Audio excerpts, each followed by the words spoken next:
Hello everyone, and welcome back to Mr. Sleepy Crime. I know many of you enjoy listening to these stories as you fall asleep. So before you drift off, I'd love for you to leave a comment letting me know where in the world you're tuning in from. And if you're enjoying the story, don't forget to like and subscribe. It really helps the channel grow. Before we begin, I want to acknowledge that this story involves real people and real tragedies. We tell these stories not for entertainment, but to remember the victims and perhaps help others recognize the warning signs that could prevent similar tragedies. For the best experience, feel free to lower the volume a little, just enough to let the story gently carry you off to sleep. Alright, please get comfortable, dim the lights, and let's dive into tonight's first story. Sometimes the most ordinary nights turn into mysteries that haunt us for years. This is the story of Christy Wilson, a young woman whose life was cut short on what should have been just another evening out. It's a tale of a determined mother, relentless investigators, and a secret that would remain buried for 15 years. The evening of October 4th, 2005 started like any other Tuesday for Christy Wilson.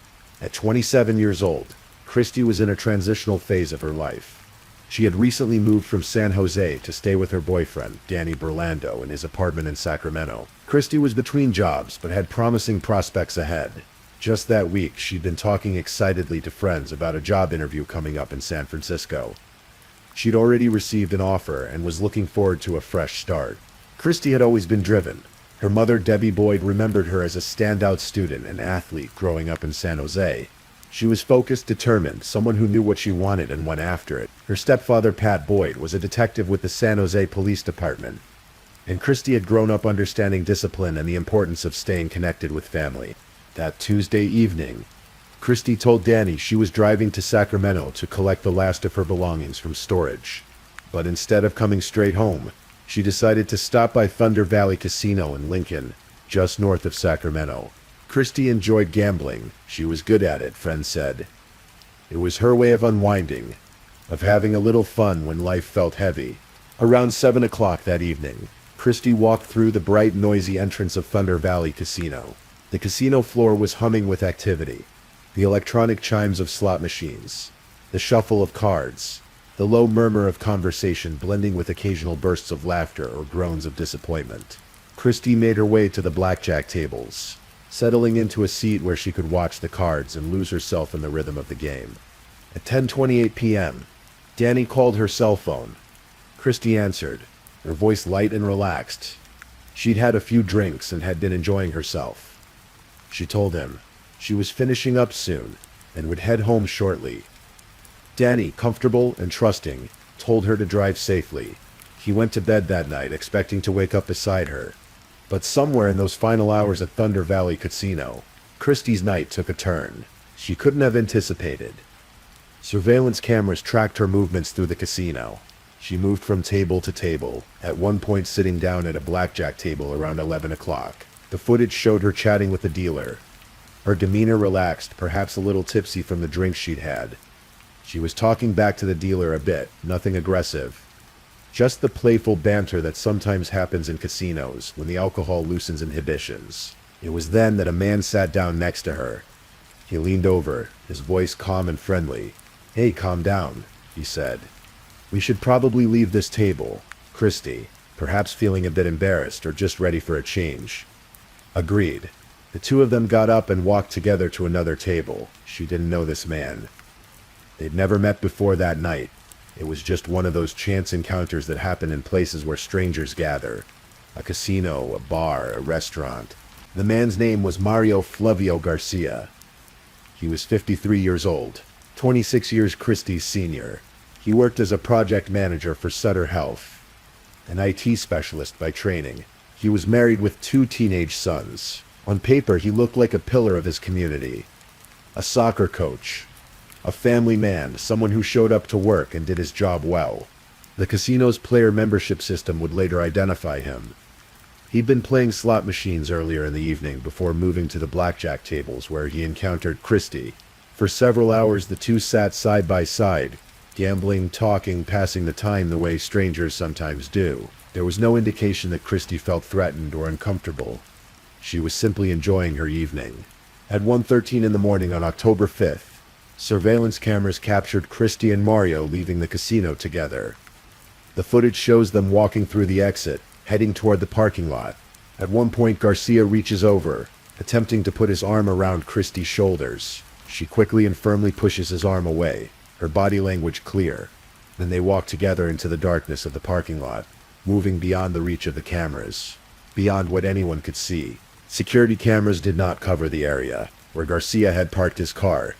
Investigators would later call this blind spot a black hole. Whatever happened in those next minutes occurred in complete darkness, away from any witness, any camera, any evidence, except what Christy herself would leave behind. Minutes later, surveillance footage captured Garcia's car leaving the parking lot. He appeared to be alone. When Danny Burlando woke up Wednesday morning, Christy wasn't there. At first, he wasn't alarmed. Maybe she'd stayed longer at the casino than planned. Maybe she'd decided to crash somewhere and sleep off the drinks. But as the hours passed, his concern grew. He called her cell phone over and over, leaving increasingly desperate messages. 10:15 on Wednesday. It's now been 24 hours since I talked to you last, and I'm worried sick about you. Please call me. If you're okay, call me. If you're not okay, call me. Let me know what's going on. But there was no response. No calls. No texts. Nothing. Christy's phone had actually been left behind at the casino. When she was sitting at the blackjack table that night, she tried to put her phone in her purse, but missed. It slipped under the table, left behind when she walked out with Mario Garcia. Without her phone, there was no GPS data to track. No location history, no digital breadcrumbs to follow. By Thursday, October 6th, Danny could wait no longer. He filed a missing persons report with the Placer County Sheriff's Department.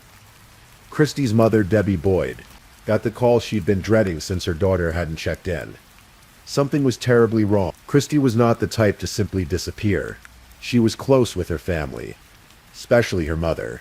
They talked regularly. She was excited about her job interview. Everything about her disappearance felt wrong. Detective Don Murchison was assigned to the case.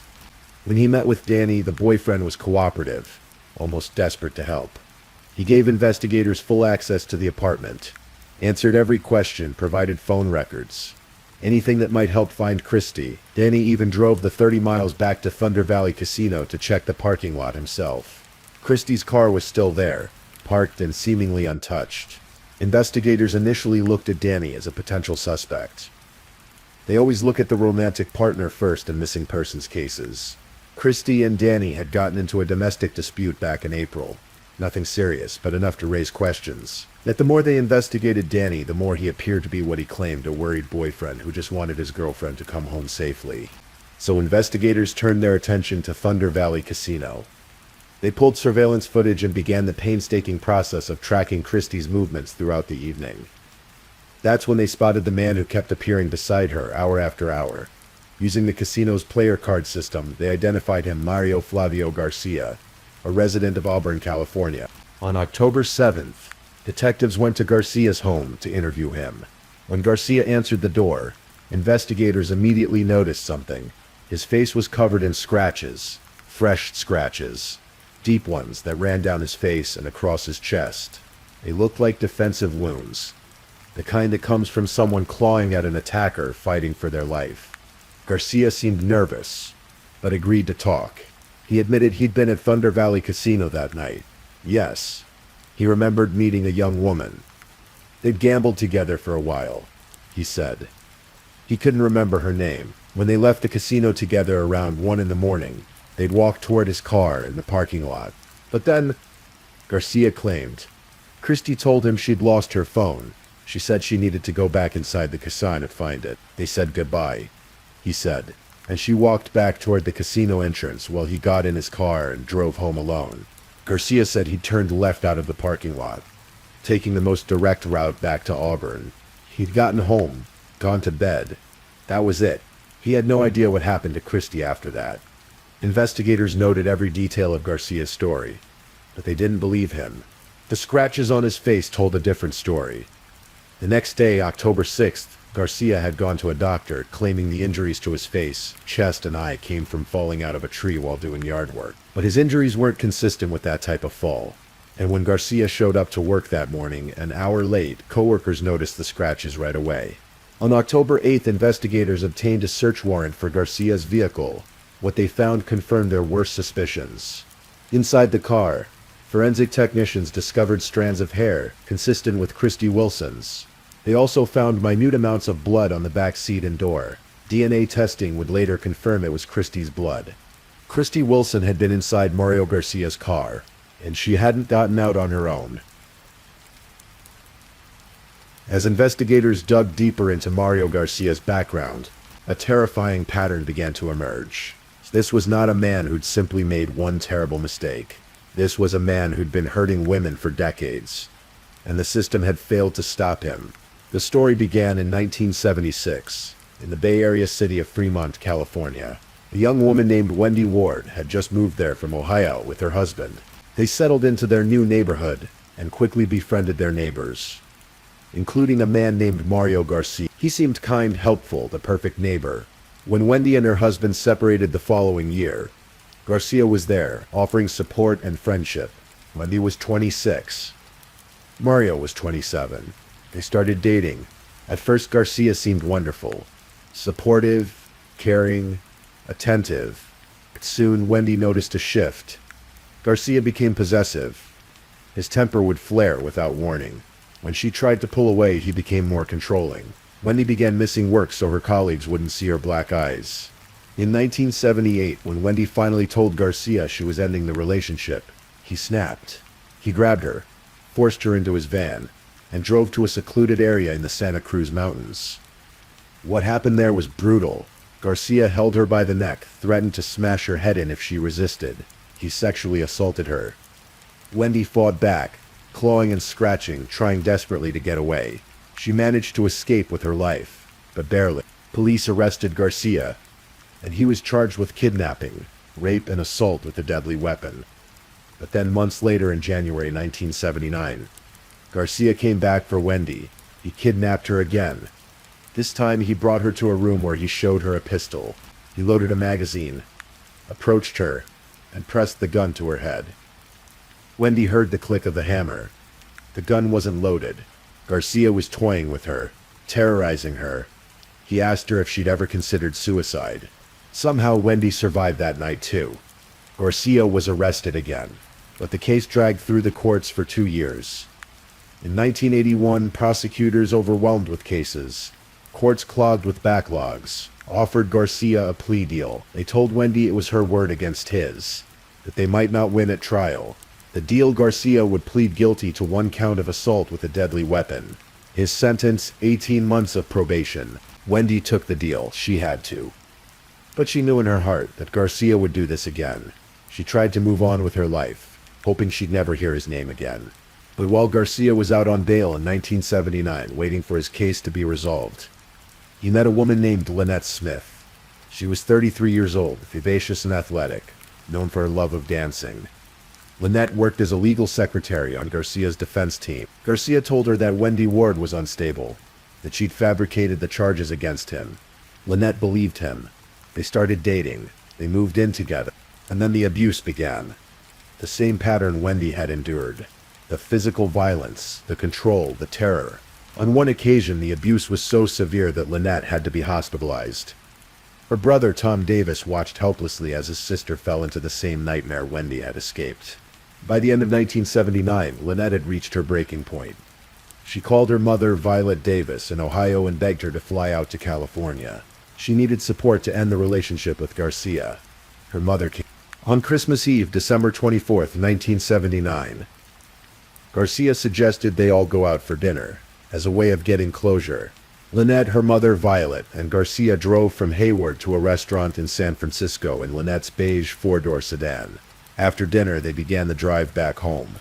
Eyewitnesses on Doolittle Road near Oakland International Airport reported seeing a car suddenly accelerate to 90 miles per hour. It crossed 2 lanes of traffic and plunged into the Oakland estuary. Multiple motorists watched in horror as the car sank into the water. Mario Garcia emerged from the roof of the car. Witnesses said he climbed out and waited on top of the vehicle until it completely disappeared beneath the surface.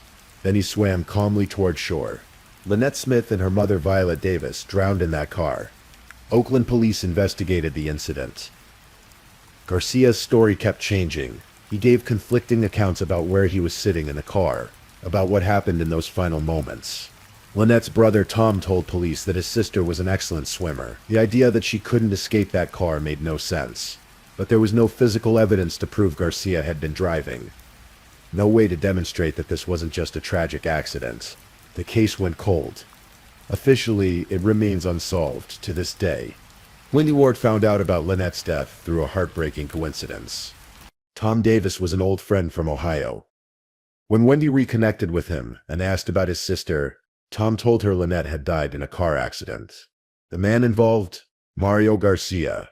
Wendy felt sick. She knew, deep in her soul, that Garcia had been behind that wheel. That he'd murdered Lynette and her mother just like he'd tried to murder her. But Garcia walked away. Again. He eventually married a woman named Jean. They had 2 sons together. Garcia got a job in IT, worked his way up to project manager at Sutter Health. He coached soccer. His neighbors and co-workers thought he was a great guy, a devoted father, an upstanding member of the community. No one knew about the dead women in his past. No one knew about the darkness he carried inside him. Until October 5th, 2005, when that darkness consumed Christy Wilson. On October 27th, 2005, 3 weeks after Christy disappeared, the Placer County District Attorney's Office made an unprecedented decision. They charged Mario Garcia with the murder of Christy Wilson, even though her body had not been found. This was Placer County's first no-body homicide case. It was a massive risk. Without a body, without a definitive crime scene, could they prove beyond a reasonable doubt that Christy was dead and that Garcia had killed her? The evidence was circumstantial. Christy's hair and blood in Garcia's car, his scratches on his face, his shifting stories, his violent past. Would it be enough? For Debbie Boyd, Christy's mother, the arrest brought both relief and terror. She was glad Garcia was in custody, unable to hurt anyone else. But she was terrified that he might get away with it, that the case would fall apart, that her daughter's killer would walk free. The thought of him getting off on this case once again scares the living daylights out of me for every woman, Debbie said. Debbie Boyd was 5'1", blonde, soft-spoken. But beneath that gentle exterior was a mother's fierce determination. From the moment Christy disappeared, Debbie made a vow she would not rest until she found out what happened to her daughter. Until she brought Christy home. I want my daughter back, and I want her back now, Debbie told reporters in those early days. I may be 5'1" and blonde, but they just met a barracuda, and the fight's on. The trial began on September 11, 2006, almost a year after Christy's disappearance. For 2 months, the prosecution presented their case to the jury. 90 witnesses testified. The surveillance footage from the casino was shown, again and again. Christy and Garcia leaving together, Garcia trying to put his arm around her, Christy pushing him away. Garcia's car leaving the parking lot, apparently empty. Karen Horst, the deputy district attorney prosecuting the case, laid out what he believed happened. She went out of the casino with the defendant. At some point in the vehicle in the casino parking lot, he incapacitated her. He was probably putting her in the back seat so that when he drove away, nobody could see. Forensic experts testified about the blood and hair found in Garcia's car. Christy's DNA was there. She had been in that vehicle.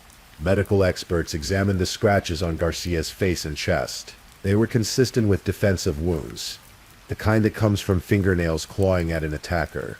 Wendy Ward took the stand. She told the jury about what Garcia had done to her 27 years earlier. The kidnapping, the rape, the gun to her head. She described how Garcia had terrorized her, how she'd barely escaped with her life. She looked directly at Mario Garcia and told her truth. Tom Davis testified about his sister Lynette and what happened on that Christmas Eve in 1979. About how his sister and mother had drowned in a car with Mario Garcia behind the wheel. Garcia's defense attorney argued that there wasn't enough evidence to convict, that without a body, there was no proof Christy was even dead. Maybe she'd run away. Maybe she was alive somewhere. But the jury didn't buy it. They saw the pattern. They saw the violence that had followed Mario Garcia throughout his life. They saw a man who hurt women, who controlled them, who killed them when they tried to leave. On November 29th, 2006, after deliberating, the jury returned their verdict, guilty of first-degree murder. In the courtroom, Christie's family wept. Debbie Boyd felt a wave of relief wash over her. But it was incomplete. They had justice. Yes. Garcia would go to prison, but Christie was still out there somewhere. Her body was still hidden, still lost. On January 11th, 2007, Mario Garcia stood before the judge for sentencing. Debbie Boyd hoped that Garcia might finally tell them where Christie was, that he might trade the location of her body for a reduced sentence. But when it was Garcia's turn to speak, he was cold and defiant. I suppose that at this hearing, I'm supposed to ask for mercy, for forgiveness, and to show remorse, Garcia said. However, I will not do such thing. I did not kill Christie Wilson. I am innocent. Mario Garcia was sentenced to 59 years to life in prison.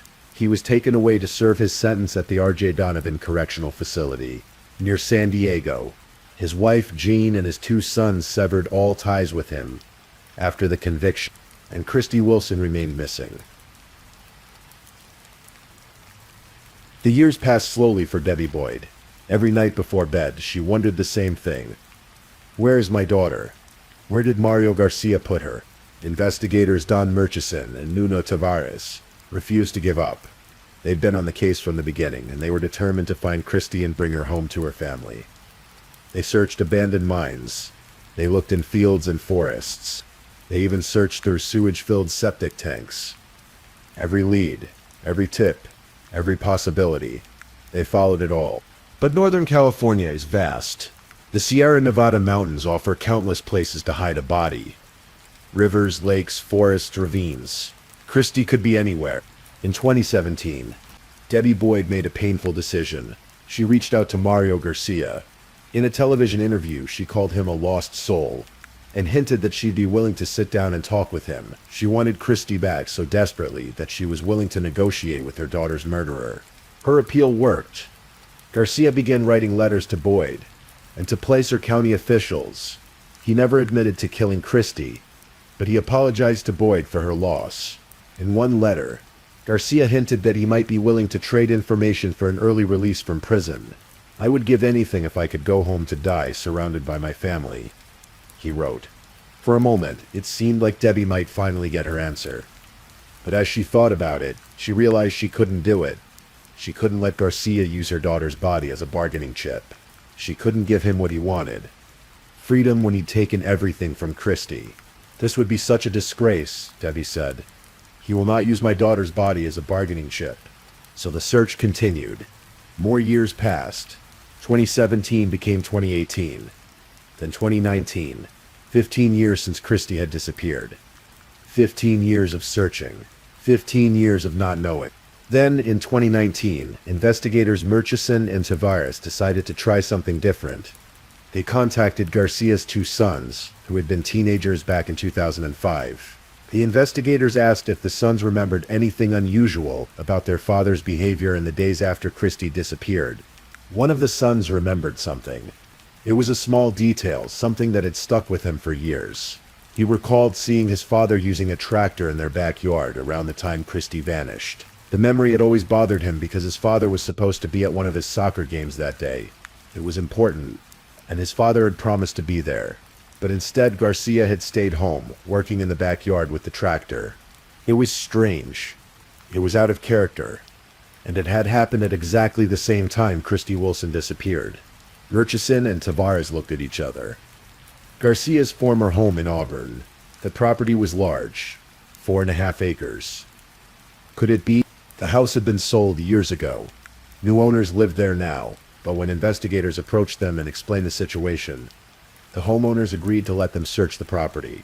In August 2020, nearly 15 years after Christie disappeared, a team of investigators arrived at the Auburn property with ground-penetrating radar equipment. They began scanning the vast yard, section by section, looking for any anomaly in the soil, any disturbance that might indicate something or someone had been buried there.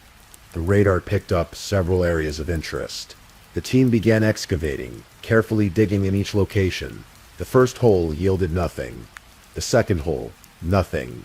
At the third location, just 100 yards from the house where Garcia had lived with his wife and sons, an investigator saw something, a bone, poking up from the earth.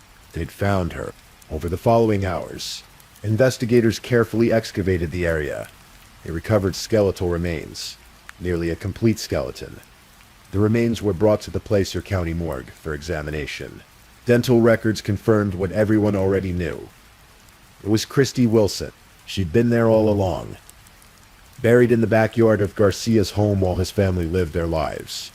While his sons played soccer and did homework, while Garcia went to work and coached and pretended to be a normal man, Christy had been right there. An autopsy revealed that Christy had suffered a broken nose and a broken hand injuries consistent with a struggle, with her fighting desperately for her life. But after 15 years, her remains were too decomposed to determine an exact cause of death. On August 24, 2020, the Placer County Sheriff's Office held a press conference to announce that Christy Wilson had been found. Debbie Boyd stood before the cameras, her voice shaking with emotion. "I'm very, very grateful," she said.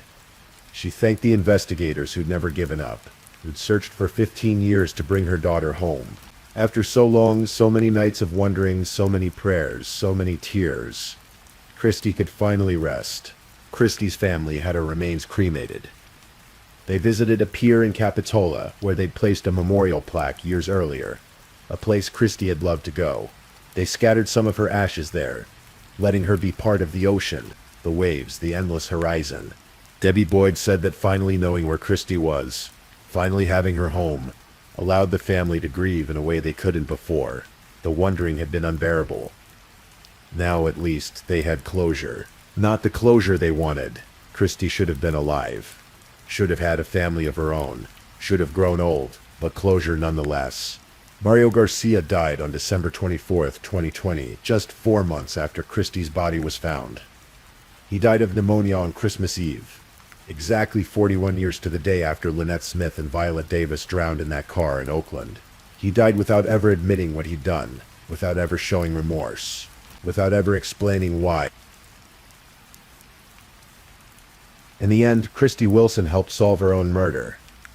Scratches she left on Mario Garcia's face and body in those final moments of her life became crucial evidence. Her DNA in his car proved she'd been there, and even 15 years later, her bones confirmed what everyone already knew. Mario Garcia was a killer. Detective Don Murchison, who worked the case from the beginning, reflected on the long search. "We wanted to find her to show Mario, you're not going to win. We're going to find her and bring her home to the family." We never gave up on trying to find Christy. We looked for her for 15 years. Her family certainly never gave up. They trusted us with the most precious thing they had in their lives, which was their daughter. Debbie Boyd's determination, her refusal to let Garcia bargain with her daughter's body, her 15-year fight to bring Christy home, it became a testament to a mother's love, to the unbreakable bond between parent and child. A bond that not even death could sever. Christy Wilson was 27 years old when she died. She was at the beginning of her adult life, full of potential and promise.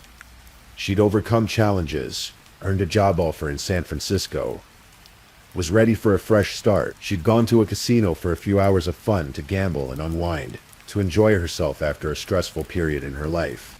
She didn't deserve what happened to her. No one does.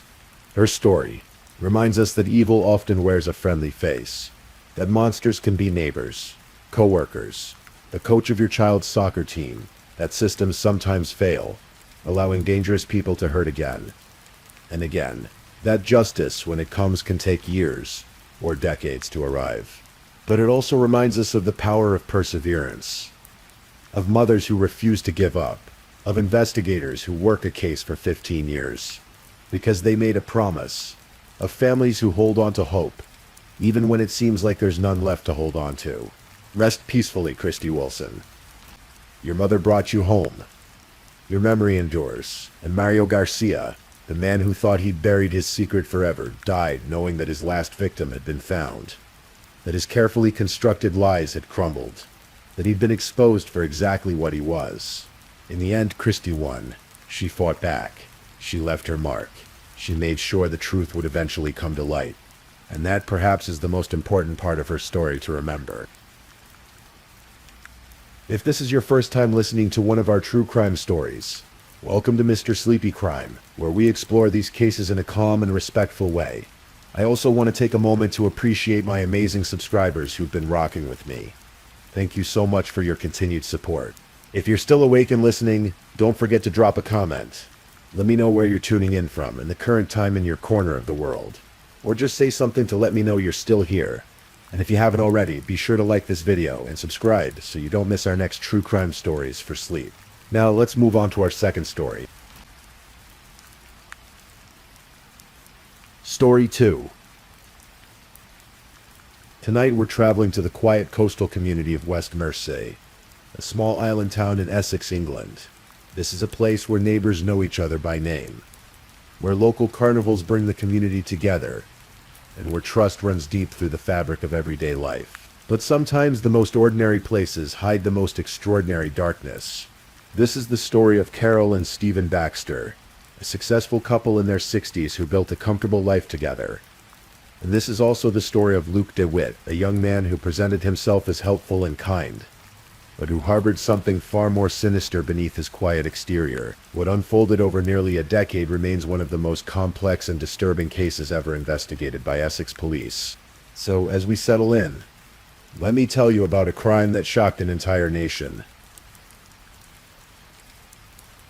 West Mersey is the kind of place people dream of retiring to.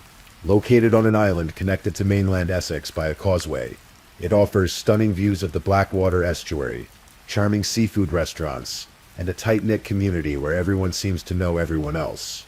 The island has a population of around 7,000 people, and crime is rare here. It's peaceful, safe, or at least it was supposed to be. Carol and Stephen Baxter embodied the island dream. Carol, 64 years old, was a warm and generous woman with an infectious laugh. Stephen, 61, was her devoted husband and business partner. Together, they ran a successful company called Casplash, which manufactured and sold curved bath mats designed specifically for shower and bath safety. It was a niche market, but they'd built it from the ground up, and by the early 2020s, the business was thriving.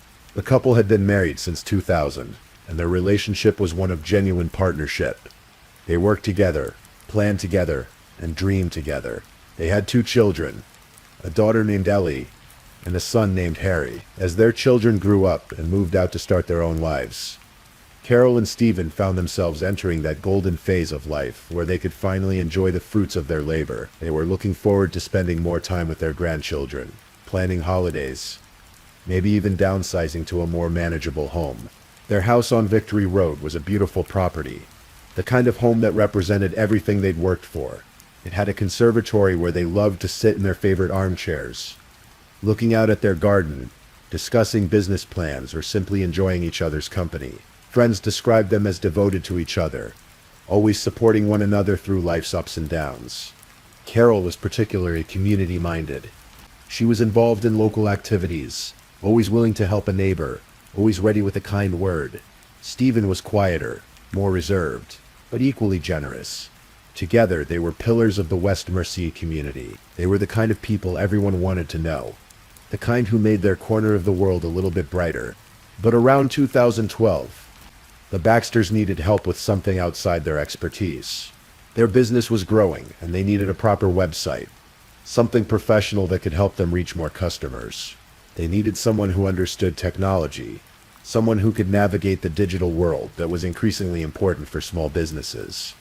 That's when Luke DeWitt entered their lives. Luke DeWitt was in his mid-20s when he first met the Baxters.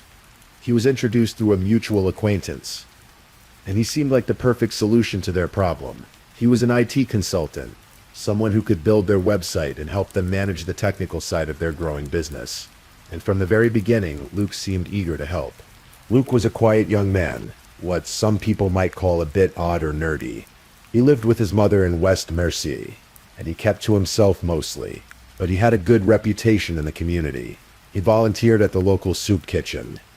He helped organize the annual Mersey Carnival. He was always willing to lend a hand when someone needed technical help with their computer or phone. To everyone who knew him, Luke Deadwood was harmless, helpful, kind. The Baxters welcomed him into their world. He built their website, and he did a good job, so they asked him to help with other aspects of the business. Soon, Luke was coming to their house several times a week, helping with various tasks, becoming more involved in the day-to-day operations of Cosplash. He had access to their home office, their computers, their business record, but more than that, Luke became part of their lives. He would stay for meals. He'd chat with Carol about her day. He'd discuss business strategies with Steven. According to their daughter Ellie, Carol and Steven started to see Luke as almost like a third child. They felt sorry for him, this quiet young man who seemed lonely. When Luke's father died, they made even more of an effort to include him, to make sure he felt supported and cared for. They just decided he was lonely, Ellie would later recall. They took him under their wing and would let him join in. Luke became a fixture at the house on Victory Road. He knew the security code to their front gate. He knew where they kept their spare key. He could come and go almost as if he lived there. And Carol and Steven trusted him completely. But trust, as it turns out, can be a dangerous thing. Around 2020, Carol began experiencing troubling health problems. She was feeling exhausted all the time, struggling with brain fog, experiencing mood swings. At first, she attributed it to stress or perhaps early menopause. But the symptoms persisted and worsened. She went to her doctor, underwent tests, and eventually received a diagnosis: Hashimoto's thyroiditis. Hashimoto's is an autoimmune disorder that affects the thyroid gland. It's relatively common, especially in women, and while it can be challenging to manage, it's treatable with proper medical care. Carol started on medication and began researching her condition, trying to understand what she was dealing with.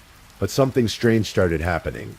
Despite following her doctor's advice, despite taking her medication, Carol's condition didn't improve.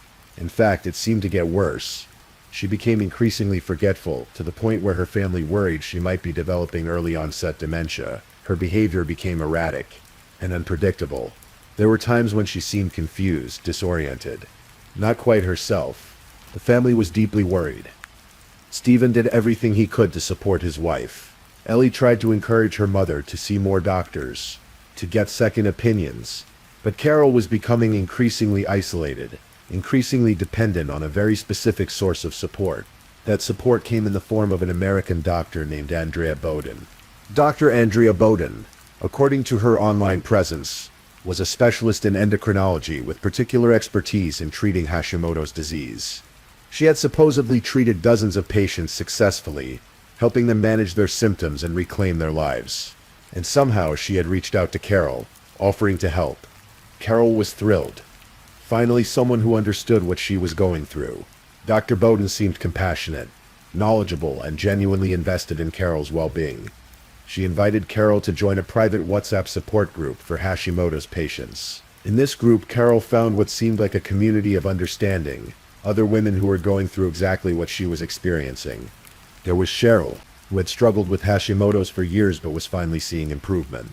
There was Jenny, Cheryl's sister, who was supportive and kind. There was Linda Edwards, another patient who shared her experiences and offered encouragement. These women became Carol's confidants, her support system, the people she turned to when she felt lost and confused. Dr. Bowden began offering Carol specific medical advice. She suggested Carol drink hot water with lemon and aspirin to improve her liver health. She recommended special supplements and smoothies that would help manage her symptoms. She advised Carol to ignore some of her regular doctor's recommendations, suggesting they didn't truly understand Hashimoto's the way Dr. Bowden did. And Carol listened. She trusted Dr. Bowden, implicitly. After all, this was a doctor who specialized in exactly what Carol was dealing with. This was someone who had helped so many others. Why wouldn't she follow her advice? Luke DeWitt, ever helpful, stepped in to assist. He offered to make the special smoothies Dr. Bowden recommended. He helped Carol manage her medication, making sure she took the right pills at the right times. He visited every single day, bringing his special health drinks, checking on Carol's progress, documenting her symptoms to share with Dr. Bowden. Carol's family noticed that Luke's presence in their lives was becoming more intensive. He was always there, always hovering. Ellie later described it as nerdy weird. the way he was constantly around. But Carol insisted Luke was helping. He was the one who made sure she took her supplements. He was the one who communicated with Dr. Bowden on her behalf. He was, Carol believed, one of the few people truly trying to help her get better. But Carol wasn't getting better. She was getting worse. What Carol didn't know, what no one in the Baxter family knew, was that Dr. Andrea Bowden didn't exist. Neither did Cheryl, or Jenny, or Linda Edwards, or any of the other supportive members of that WhatsApp group. Every single one of them was a fabrication, a fictional character created and controlled by one person, Luke DeWitt. Over the course of several years, Luke had created more than 20 distinct online personas. He had given each one a detailed backstory, a unique personality, a specific way of writing and communicating. He had created email accounts, WhatsApp profiles, even recorded voice messages using different voices to make these characters seem real. The attention to detail was extraordinary. He would have these fake personas interact with each other, creating the illusion of a genuine support network. He would send messages from Dr. Bowden giving medical advice, then have Cheryl respond with how that same advice had helped her. He would create conflicts and resolutions between the characters, making them seem like real people with real lives and real problems. Why would someone do this? What could possibly motivate such an elaborate, time-consuming deception? The answer was control. Luke DeWitt was systematically isolating Carol from her real support system. Through Dr. Bowden, he convinced Carol to ignore her actual doctor's advice. Through the support group members, he made Carol feel that her family didn't understand what she was going through. He positioned himself as the bridge between Carol and this community that supposedly understood her, making himself indispensable to her daily life. And those smoothies he was making, those special health drinks recommended by Dr. Bowden, they weren't helping Carol at all. They were poisoning her. Luke was secretly adding various drugs to Carol's smoothies. He was giving her quadruple doses of promethazine, an antihistamine that would cause drowsiness, confusion, and impaired cognitive function. He was creating the very symptoms that made Carol feel she needed more help from Doc Bowden, creating a vicious cycle of dependence.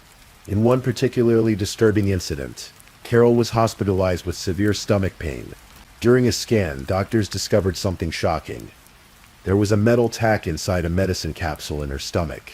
Someone had deliberately placed a sharp metal object inside what appeared to be a normal pill. The doctors managed to remove the tack, but Carol had no idea how it had gotten there. It was a mystery, a frightening incident that added to her growing sense that something was terribly wrong with her body. When police would later search Luke's home, they would find a bag containing metal tacks identical to the one that had been removed from Carol's stomach.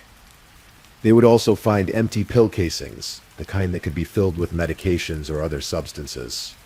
Luke DeWitt wasn't just manipulating Carol's mind, he was actively harming her body, slowly poisoning her, watching her deteriorate, all while presenting himself as her devoted helper. But why? What was the endgame? By early 2023, Carol's condition had become critical. She was confused most of the time, barely able to function. Her family was desperate, watching someone they loved slip away and not understanding why. The doctors couldn't figure out what was wrong. The medications weren't working. Carol felt completely alone, trapped in a body and mind that seemed to be betraying her. Luke DeWitt was spending more time at the Baxter house than ever before. He was there every single day, managing Carol's medications, making her smoothies, checking on both Carol and Stephen. The family was grateful for his help, even if his constant presence felt a bit overwhelming at times. What no one knew was that Luke was preparing for the final phase of his plan. At some point, the exact timeline is unclear. Luke had begun thinking about what would happen to Casplash if something happened to Carol and Stephen. He had worked for the company for years. He knew the business inside and out. He had helped build their digital presence, managed their website, assisted with technical aspects of operations. In his mind, he deserved a stake in the company. But Carol and Stephen had their own plans for their business. They had created a will, properly drawn up by solicitors, that left everything to their children, Ellie and Harry. This was their legacy, something they wanted to pass on to the next generation. Luke decided to change that.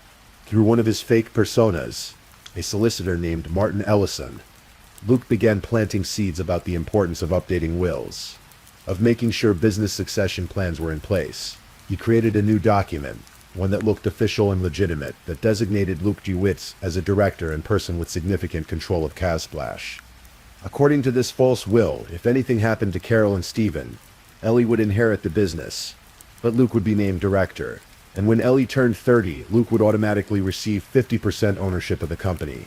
Moreover, Ellie would have no authority to remove him from his position. It was an audacious plan. It was also, Luke believed, foolproof. After all, he had spent years building trust with this family. He was like a son to them. Why would anyone question a will that provided for their devoted friend and employee? But a new will wasn't enough. For Luke's plan to work, Carol and Steven Baxter needed to die, and Luke DeWitt had already decided exactly how that would happen. The spring of 2023 arrived wet and cold in West Mercy. Easter fell early that year, with Good Friday landing on April 7th. It should have been a time of renewal, of family gatherings, of hope. Instead, it would mark the beginning of the end for Carol and Steven Baxter. Luke DeWitt arrived at the Baxter house on the morning of Good Friday at 10:20 a.m. He came bearing his usual items: smoothies for Carol, medications to help manage her symptoms, his laptop in case any technical work needed to be done. To anyone watching, it was just another normal visit from the helpful young man who had become such a fixture in the Baxters' lives. But this visit was different. The smoothies Luke brought that morning contained something new, something deadly: fentanyl. Fentanyl is a synthetic opioid used in medical settings to treat severe pain. It's incredibly potent, up to 50 times stronger than heroin and 100 times stronger than morphine. A tiny amount can be therapeutic when properly administered by medical professionals, but just slightly more can be fatal. Luke had obtained fentanyl patches, the kind that are prescribed for chronic pain management. He claimed they had belonged to his late father, though he would later change his story to say they belonged to his grandfather. However he obtained them, Luke had carefully extracted the fentanyl from the patches, crushed it into a powder, and mixed it into the special drinks he prepared for Carol and Steven. The Baxters had no idea what they were consuming. They trusted Luke completely. When he handed them their smoothies that morning, telling them there was a special recipe that Dr. Bowden had recommended, they drank them without hesitation, and then Luke waited. He didn't leave the house. He stayed there, his phone in his hand, watching, because Luke had taken one more precaution to ensure his plan would work. He had installed a mobile surveillance camera in the Baxters' conservatory, the room where they spent most of their time, sitting in their favorite armchairs. He had connected this camera to an app on his phone, allowing him to monitor them in real time. As the fentanyl began to take effect, Carol and Steven would have started feeling drowsy. Perhaps they thought they were just tired, needing an afternoon nap. They settled into their armchairs in the conservatory, the place where they'd spent countless peaceful hours together. The fentanyl worked quickly. Within hours, both Carol and Steven Baxter slipped into unconsciousness. Their breathing would have become shallow, then slower, then stopped altogether. It would have been, if there's any mercy in this at all, relatively peaceful. They likely had no idea what was happening. They simply fell asleep, sitting side by side in the conservatory they loved, and never woke up. Luke DeWitt watched it all happen on his phone. He stayed in the house until 7:55 that evening, monitoring them, making sure the poison had done its work. When he was certain they were dead, he finally left, carefully locking the front door behind him with a double lock. The doorbell camera captured him leaving, walking down the path from the house. His eyes on his phone, his expression calm and composed. He walked back to his own house, settled in for the evening, and watched a crime drama on television called Beyond Paradise. The next day, Saturday, April 8th, Luke went out for breakfast with his mother. They had ice cream together. It was a pleasant day, a normal day. Meanwhile, just a short distance away, Carol and Steven Baxter sat dead in their conservatory, their bodies growing cold in their favorite chairs. Luke didn't check on them. He didn't call. He simply waited for someone else to discover what he had done. Easter Sunday, April 9th, 2023, dawned over West Mercy. It should have been a day of celebration, of family gatherings, of hope and renewal. Instead, it became the day that changed everything for the Baxter family forever. Ellie Baxter was concerned. She had been trying to reach her parents all weekend, but they weren't answering their phones. This was unusual, especially on Easter weekend. Her parents always answered when she called. Always. By mid-morning, Ellie's concern had turned to worry. She decided to drive over to her parents' house to check on them. When she arrived at Victory Road, she knocked on the door, but there was no answer. She looked for the spare key, but it wasn't in its usual place. Something felt wrong. Ellie walked around to the conservatory, the room where her parents spent so much of their time, and that's when she saw them, through the window. Her mother and father sitting in their armchairs, completely still. Carol had some kind of substance coming from her mouth. Ellie began pounding on the windows, screaming for her parents to wake up.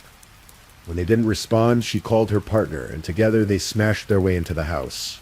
Ellie ran to her parents, trying desperately to wake them, but it was too late. They were cold to the touch. They were gone. I have never known an emotional pain to physically hurt so much. Ellie would later say, describing that moment, "I begged them to wake up." The police and paramedics arrived quickly. They found a scene that was both tragic and puzzling. Here were two people in their 60s, apparently healthy, now dead in their home with no obvious injuries, no signs of violence, no clear indication of what had happened. While the emergency responders were still on scene, Luke DeWitt arrived. He approached an officer, presenting himself as a close family friend. He suggested that maybe it was a gas leak, carbon monoxide poisoning perhaps. He seemed concerned, helpful, eager to assist in any way he could. A police officer's body camera captured Luke that day, standing outside the Baxter house, speaking calmly about his friends. "I need to check on them," he said. "I always pop in." He explained that he had worked for the Baxters, that he helped Carol with her medication, that he was like family to them. To the officers on scene, Luke DeWitt appeared to be a grieving friend, shocked by the sudden loss of people he cared about. They had no reason to suspect he was anything else. In fact, initially Luke was treated as a witness, someone who might be able to help them understand what had happened to Carol and Stephen. The house was examined for carbon monoxide, but the levels were normal. There was no gas leak. The heating system was functioning properly. So what had killed them? The bodies were taken to Broomfield Hospital for post-mortem examinations. It would be weeks before the toxicology reports came back, weeks during which the Baxter family tried to process their grief, tried to understand how they could have lost both parents on the same day, tried to plan funerals for two people who should have had many more years ahead of them. And during those weeks, Luke DeWitt did something extraordinary in its audacity. He produced a will, the day after the Baxters' bodies were found. Luke DeWitt sat down with his phone and created a document. He titled it as The Last Will and Testament of Carol and Stephen Baxter. In this document, he outlined how, in the event of their deaths, Cowsplash Limited should be managed. He made himself a director and gave himself significant control over the company. He specified that upon Ellie turning 30, he would own 50% of the business. He backdated this document to early 2023, making it appear as though the Baxters had created it months before their deaths. Then he placed a copy of this will in the Baxter house, in a location where Ellie would be sure to find it as she went through her parents' belongings.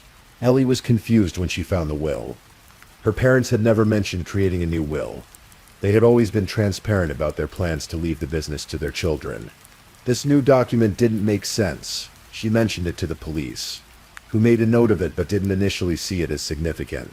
Then, in July of 2023, the toxicology reports finally came back, and everything changed. Both Carol and Stephen Baxter had died from lethal doses of fentanyl. The amounts in their systems were massive, enough to kill each of them several times over. This wasn't an accidental overdose. This wasn't a suicide, this was murder. Essex police immediately launched a murder investigation. Detective Inspector Lydia George was assigned as the senior investigating officer. She assembled a team of detectives, digital forensics experts, and analysts to begin piecing together what had happened in that house on Victory Road. The investigation started with the basics. Who had access to the Baxters? Who had been in contact with them in the days before their deaths? Who stood to benefit from their deaths? The doorbell camera footage quickly revealed that Luke DeWitt had been the last person to visit Carol and Stephen before they died. He had arrived on the morning of Good Friday, and hadn't left until nearly 8 p.m. that evening, and after he left there was no evidence of anyone else entering the house until Ellie discovered the bodies on Easter Sunday. The suspicious will raised red flags. When police checked with the Baxters' actual solicitors, they found a completely different will on file, one that left everything to Ellie and Harry with no mention of Luke DeWitt at all. A search warrant was executed on Luke's home in July. What the police found there was shocking. There were 80 electronic devices, 80 phones, laptops, tablets, USB drives, hard drives. It was a staggering collection of technology for one person to possess. And then there were the fentanyl patches. Multiple patches, some used, some unused. Luke claimed they had belonged to his father, who had been prescribed them for pain management before his death. Later, when that story didn't hold up, he changed it to say they had belonged to his grandfather. But the most damning evidence was found in a bag in Luke's bedroom. Inside that bag were metal tacks, identical to the one that had been removed from Carol Baxter's stomach months earlier. There were also empty pill casings and prepared capsules containing quadruple doses of promethazine. Detective Superintendent Rob Kirby would later say that finding these items suggested Luke had been planning to kill again. The fact that he still had the murder weapons, that he had prepared additional poison pills, indicated he wasn't done. If he hadn't been caught, there likely would have been more victims. But the most revealing evidence was digital. When Detective Reuben Brame and his team began examining the 80 devices seized from Luke DeWitt's home, they uncovered a network of deception that was almost unbelievable in its scope and complexity. Every single fake persona that had been communicating with Carol Baxter traced back to Luke, Dr. Andrea Bowden, Cheryl, Jenny, Linda Edwards, all the supportive members of the Hashimoto's support group, all the email addresses, WhatsApp accounts, social media profiles. All of it was Luke. The investigators found evidence of the painstaking work Luke had put into maintaining these personas. He had created detailed backstories for each character. He had practiced speaking in different voices, recording audio messages to make Jenny sound different from Dr. Bowden. He had carefully crafted the writing style of each character to make them seem distinct from one another. But here's what proved beyond any doubt that these weren't real people. The investigators found messages between these fake personas and Stephen Baxter. Luke had tried to claim in his defense that Stephen had been in on the scheme, that they had created these fake personas together to help Carol feel supported. But the messages showed conversations between Stephen and Dr. Bowden, between Stephen and Jenny, discussions where Stephen was clearly being deceived by these fictional characters just as much as Carol was. There was no way Stephen could have been creating messages from characters who were actively deceiving him. The surveillance app was still on Luke's phone, the one he had used to watch Carol and Stephen die. The digital forensics team was able to recover evidence that Luke had been monitoring the camera feed during the hours when the fentanyl was taking effect. They also found something particularly chilling. Luke had photos on his phone of Carol and Stephen dead in their armchairs. He had taken pictures of what he had done. The investigation also revealed the extent to which Luke had isolated Carol from her real support system. Through Dr. Bowden, he had convinced Carol that her actual doctors didn't understand Hashimoto's. Through the fake support group, he had made Carol feel that her family didn't understand what she was going through. He had even suggested, through Dr. Bowden, that Carol's phone should be taken away because it was stressing her out, further cutting her off from outside contact. Detective Inspector Lydia George described it as one of the most complex investigations Essex police had ever undertaken. The sheer volume of digital evidence was overwhelming, but piece by piece the team built an irrefutable case. On July 6, 2023, Luke DeWitt was arrested at his workplace on the University of Essex campus in Colchester. He was charged with 2 counts of murder. His reaction was described as preternaturally calm, while Ellie Baxter, who was also initially suspected and questioned, was distraught and confused. Luke showed no emotion whatsoever. He simply cooperated quietly, offering his explanations, maintaining his composure. The trial would begin in February of 2024.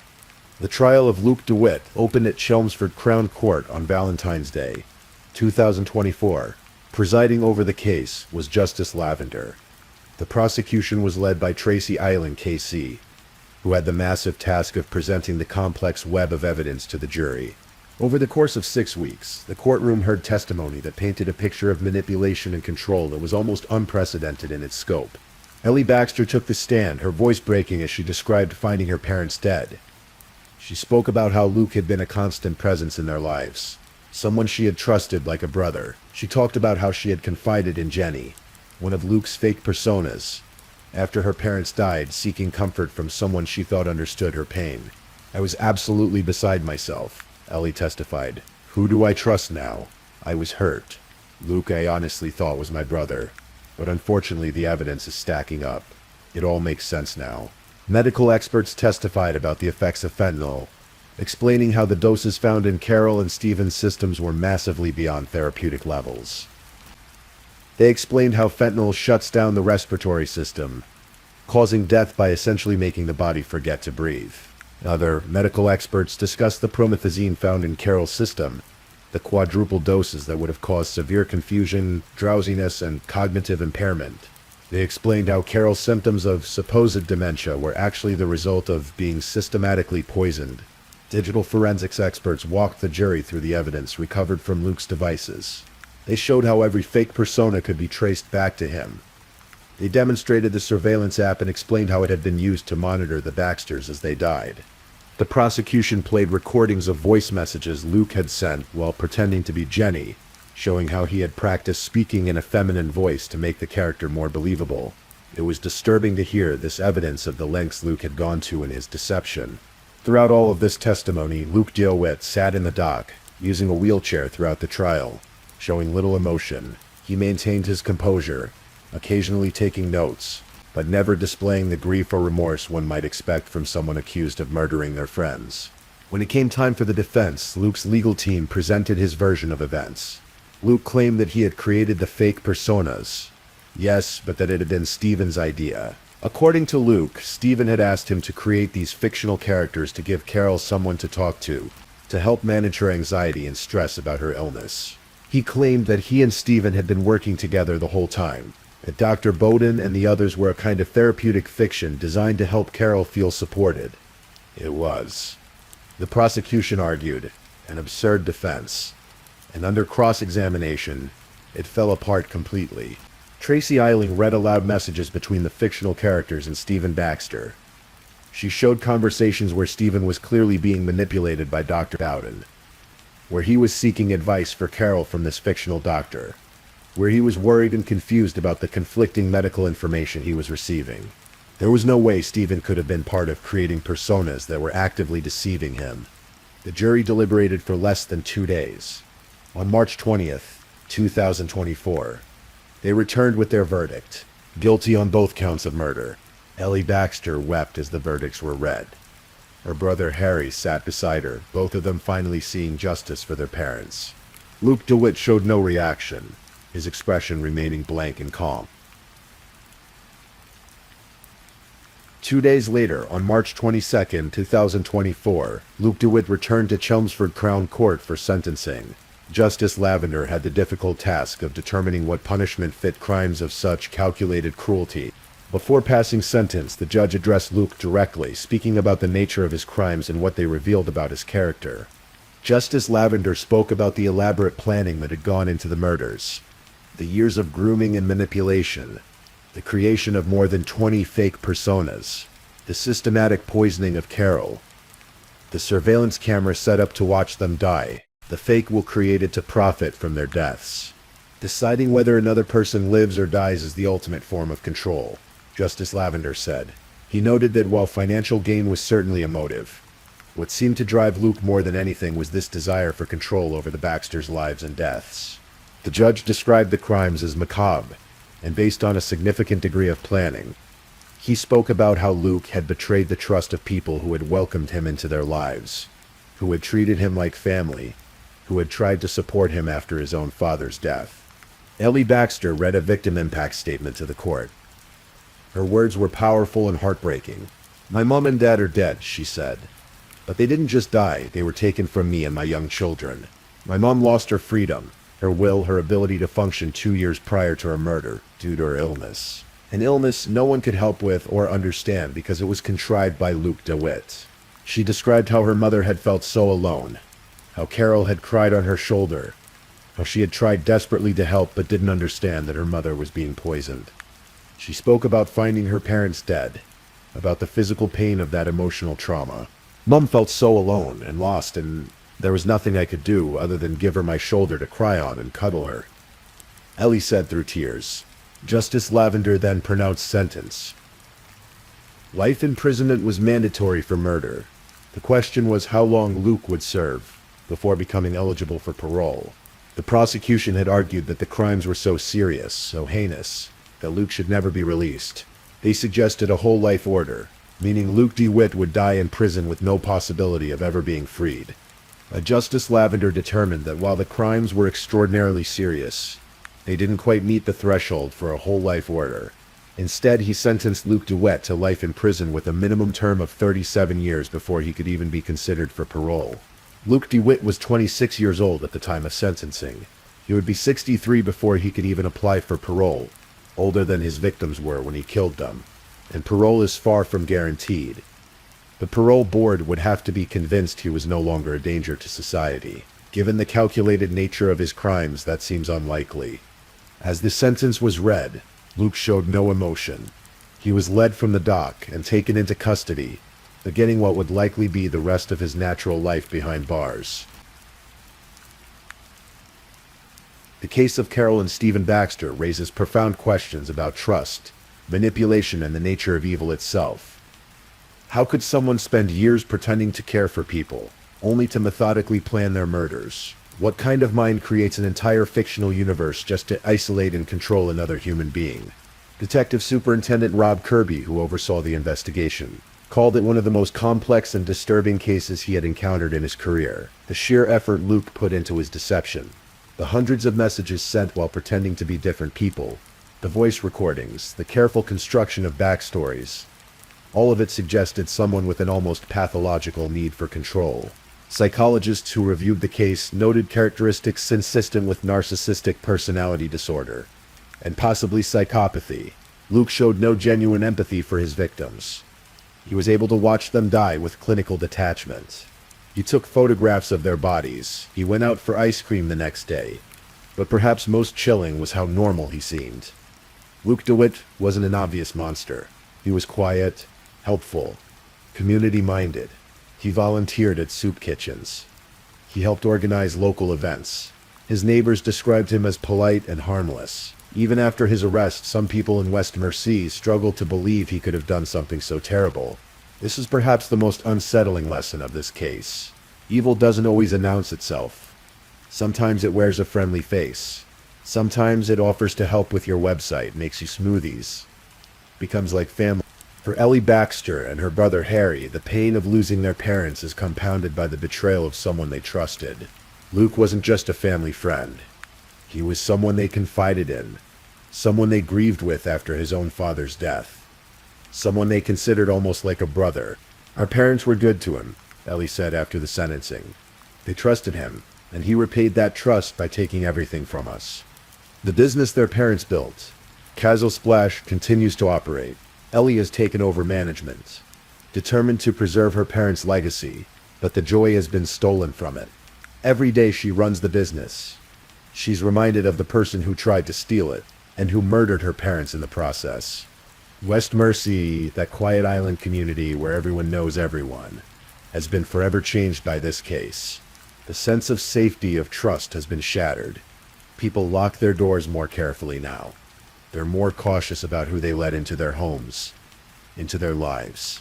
Detective Inspector Lydia George reflected on what the investigation revealed about modern technology and its potential for abuse. The ability to create fake personas, to manipulate people through screens and devices, to maintain elaborate deceptions without ever being physically present. These are new dangers in our increasingly digital world. This case shows how technology can be weaponized, she said. Luke DeWitt used every tool available to him to isolate Carol, to make her dependent on him, to ultimately kill her and Stephen. It's a cautionary tale about how we need to be vigilant, even with people we think we know. The question that haunts everyone who followed this case is simple. Why? Why go to such extraordinary lengths? Why spend years building these fake personas? Why not simply walk away if he wanted more control over the business? The truth is, we may never fully understand what drove Luke DeWitt. He has never shown remorse. He has never fully explained himself. Even his defense at trial, blaming Stephen for the fake personas, seemed more like a desperate attempt to avoid conviction than a genuine explanation. Perhaps the answer is that some people are simply wired differently. Some people see others not as human beings with inherent worth, but as objects to be controlled, manipulated, used and discarded when they're no longer useful.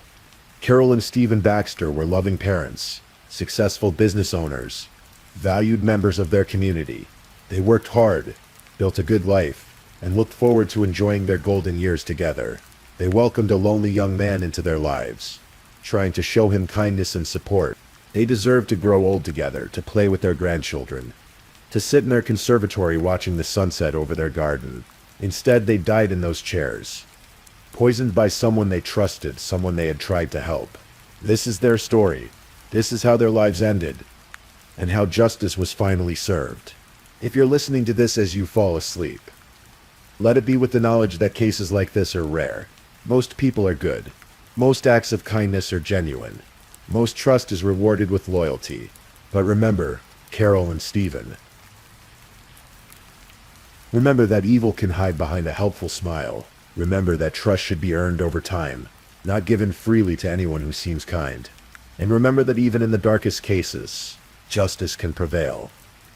The investigators who spent months piecing together this complex puzzle, the prosecutors who presented the evidence, the jury who saw through Luke DeWitt's lies, they all ensured that Carol and Stephen Baxter's deaths were not in vain. Their story has been told. Their memory is preserved. And Luke DeWitt will spend the rest of his life paying for what he did. Rest in peace, Carol and Stephen Baxter. You deserved so much better. Please, if you're still awake, drop a candle. I want to see who's still with me. Also, don't forget to tell me where you're listening from, the time in your corner of the world, and maybe share one thing you've learned from tonight's stories. Meanwhile, let's move on to our third story. Story 3. Some stories begin with promise and end in tragedy. Some lives shine so brightly that their sudden absence leaves an unfillable void. Tonight's story is about a young woman named Kania Monje, whose dreams of a better life brought her to America, only to have those dreams extinguished by a monster hiding in plain sight. Kania Monje was born on January 26, 1992, in Honduras, to a mother who was little more than a child herself. Maria was only 15 years old when she gave birth to Kania. Life in Honduras was difficult, marked by poverty and limited opportunities. When Maria was just 16, her family made a heart-wrenching decision. They pooled together every resource they had to send Maria to the United States, hoping she could build a foundation for a better future. But there was a cost to this opportunity. Maria had to leave her infant daughter behind with her own mother. For 10 long years, Maria worked tirelessly in America, always thinking of the daughter she'd left behind. In 1994, she met Tony Lee, a man who would become her husband, and eventually the only father Kania would truly know. From the moment they met, Tony heard about Maria's greatest wish, to bring Kania to America. It consumed Maria's thoughts, drove her work ethic, and shaped every decision she made. Finally, in 2004, after a decade of separation, 12-year-old Kania stepped off a plane and into her mother's arms. The reunion was everything Maria had dreamed of. Kania was brought to Aurora, Colorado, where she would live with Maria, Tony, and her 2 younger half-sisters. The family was complete at last. Kania adapted to her new life with remarkable grace. She was small in stature, standing just 4 feet 11 inches tall, but her personality filled every room she entered. She threw herself into learning English, making friends and embracing American culture while still honoring her Honduran roots.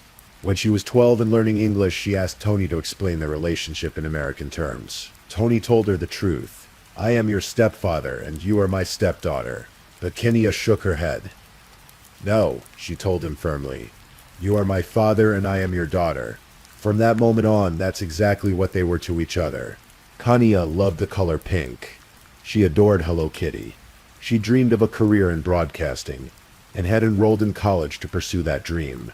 She had a boyfriend named Leo, with whom she shared an apartment. She was building the life her mother had sacrificed so much to give her. Kania had graduated from high school in June 2010, and by the spring of 2011, she was a vibrant 19-year-old with her whole future ahead of her. March 31st, 2011 was a Thursday night. It was the kind of spring evening when winter's grip had finally loosened and young people felt the pull of downtown Denver's nightlife. Kania made plans to meet up with 2 friends at the 24K Lounge, a trendy nightclub in Denver's lower downtown district, known locally as Lodo. The area was popular with the young crowd, filled with bars, restaurants, and dance clubs packed tightly along historic streets. There was just one problem. Kenya, like many of her friends, was only 19. The legal drinking age in Colorado, as in all of America, was 21. But Kenya, like countless teenagers before and after her, had obtained a fake ID. It was a choice that seemed harmless at the time. A small rebellion that would allow her to enjoy nights out with her friends. She had no way of knowing how fatally consequential this decision would become. That Thursday night, Kenya met her friends at the 24K Lounge. They secured a table and settled in for an evening of dancing and socializing. The music was loud, the lights were dim and colorful, and the atmosphere was electric. For several hours, Kenya and her friends enjoyed themselves. Kenya was drinking, as were her friends, and as the night wore on, she became noticeably intoxicated. At some point in the evening, Kenya excused herself from the table to go to the bathroom. She left her purse behind.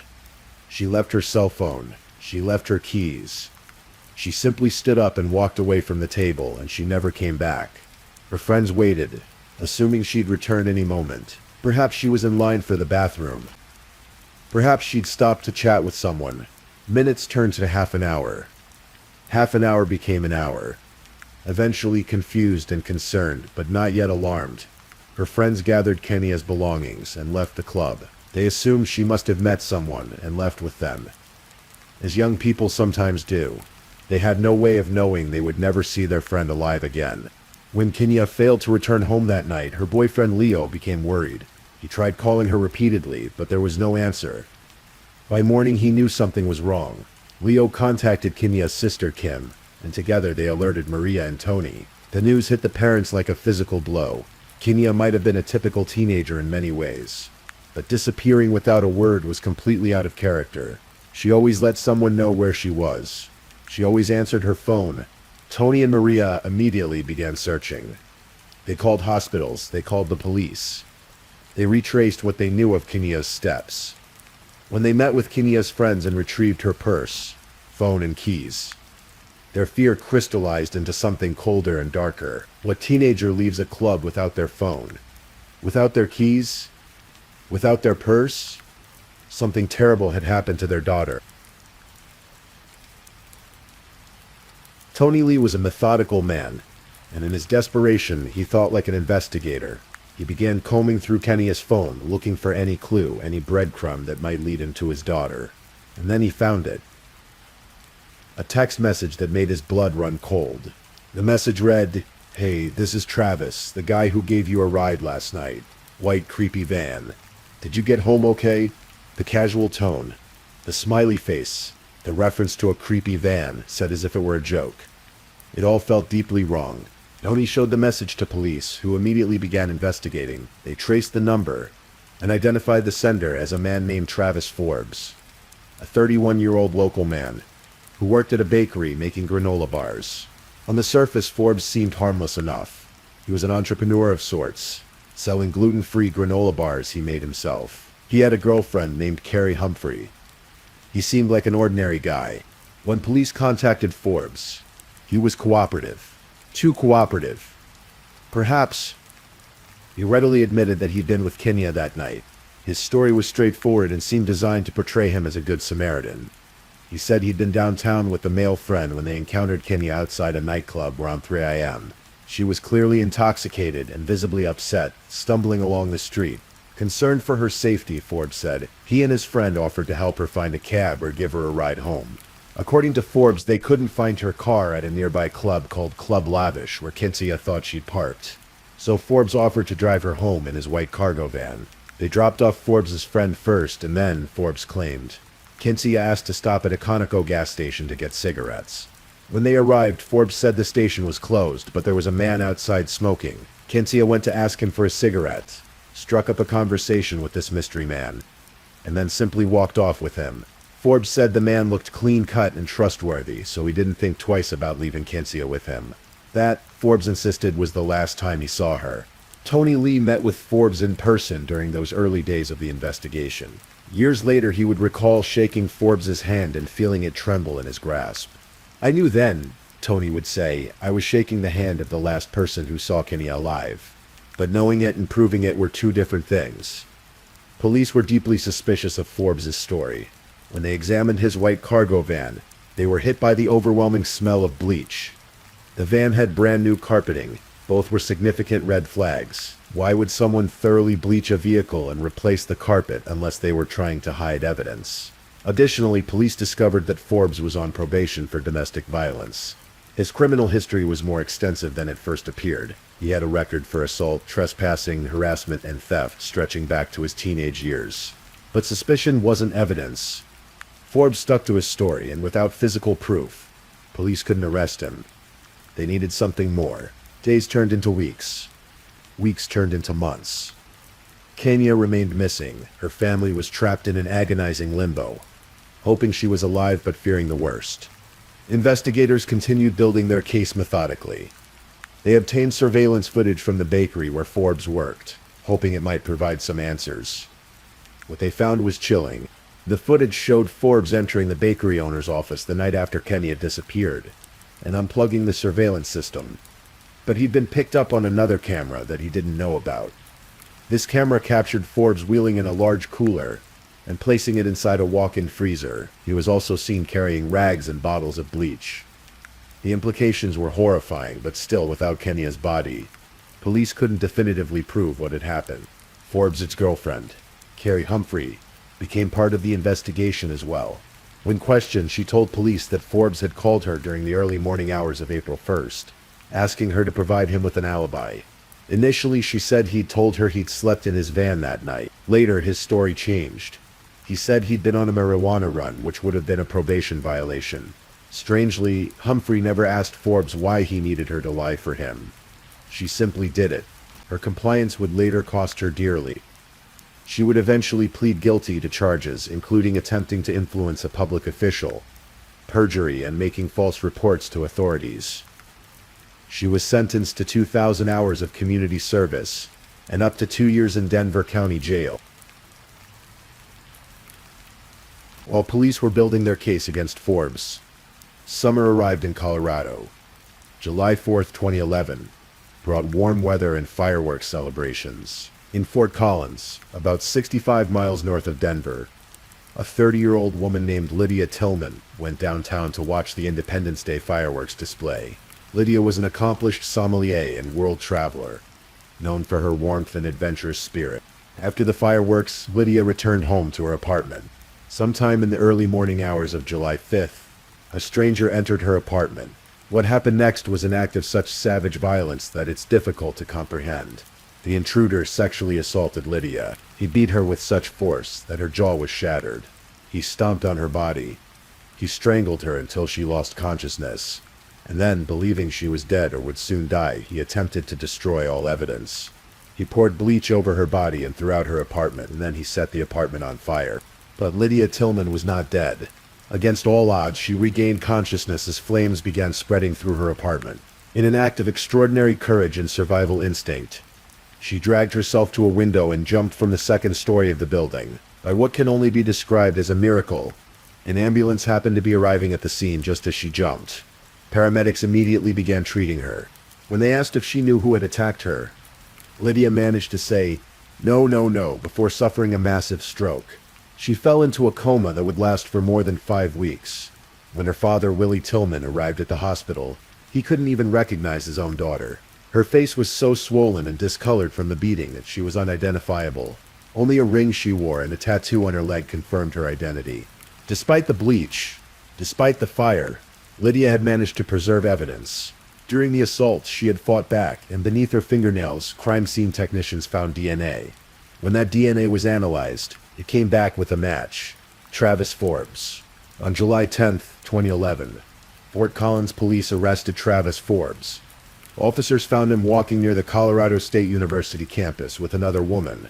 When initially stopped, Forbes gave a false name, claiming to be Travis Kennedy.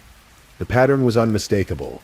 He was hunting again, with DNA evidence tying him to Lydia Tillman's brutal assault and strong circumstantial evidence connecting him to Kenya Monge's disappearance.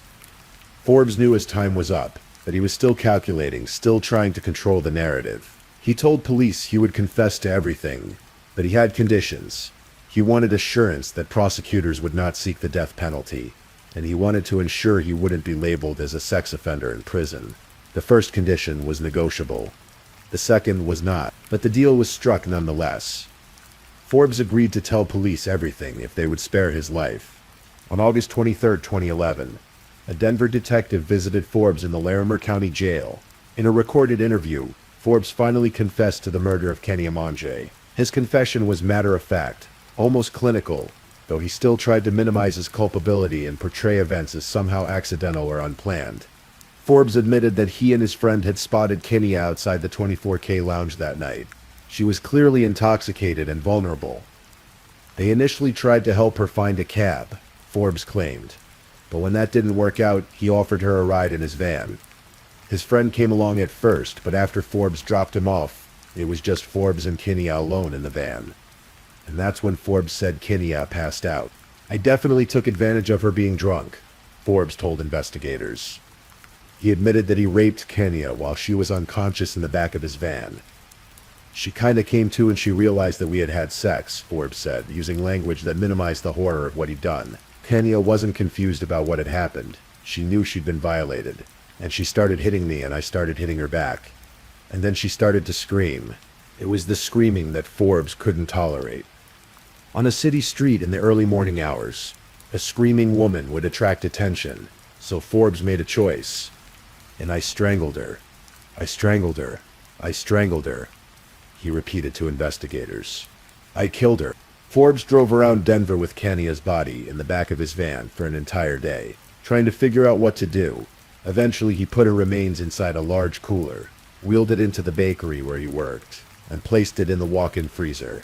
He cut off her clothes and burned them. He thoroughly cleaned his van with bleach and replaced the carpeting. Then when he felt ready, he drove to a field near Keensburg, about 40 miles northeast of Denver, and buried Kenya in a shallow grave under a small grove of trees. Forbes led police to the location. On September 7, 2011, 5 months and 7 days after Kenya disappeared, her remains were recovered. The Denver Medical Examiner's Office couldn't definitively determine the cause of death due to the condition of the remains, but asphyxia, strangulation, and suffocation were listed as likely causes. On September 26, 2011, Travis Forbes stood in Denver District Court and pleaded guilty to first-degree murder in the death of Kenya Mange.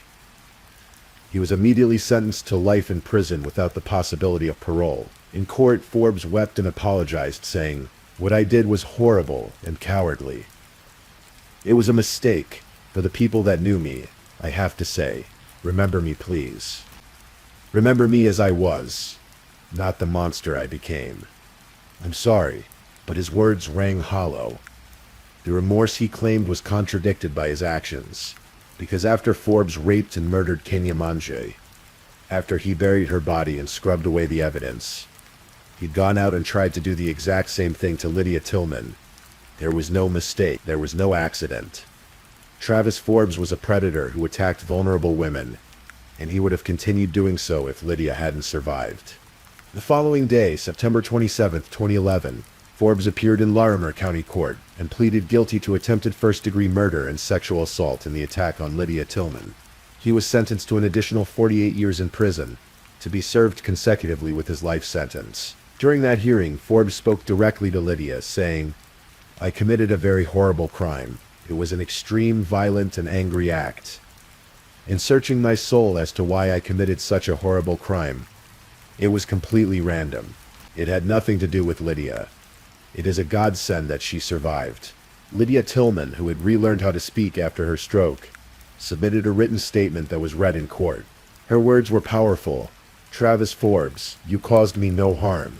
She was reclaiming her narrative, refusing to let him define her story. Though her physical recovery would take years, her spirit remained unbroken. Kenya's funeral was held on September 16, 2011, at Glory to Glory Christian Center in Aurora. Several hundred people attended the service, which was conducted in both English and Spanish to honor Kenya's heritage. Attendees wore pink and black, Kenya's favorite colors. Some wore Hello Kitty items in her memory. Maria Lee prepared a pink room in their home for Kenya. decorated with Disney princess posters and stuffed animals, perhaps trying to preserve the innocence of the little girl she'd once left behind in Honduras. The daughter she'd worked so hard to bring to America. The young woman whose life had been stolen just as she was beginning to bloom. Kenya was laid to rest at Hampton Memorial Estates in Denver.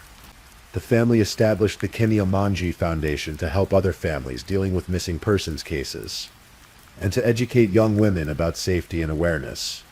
After Forbes' arrest, a fuller picture of his criminal history emerged, and it was deeply disturbing. At 17, Forbes had broken into 16 Fort Collins homes and businesses, stealing more than $15,000 worth of money and merchandise. When police searched his room, they found pairs of women's underwear that he had stolen and vandalized. Even while on probation for those crimes, Forbes was arrested for criminal harassment, caught carrying a knife, and violated curfew 43 times.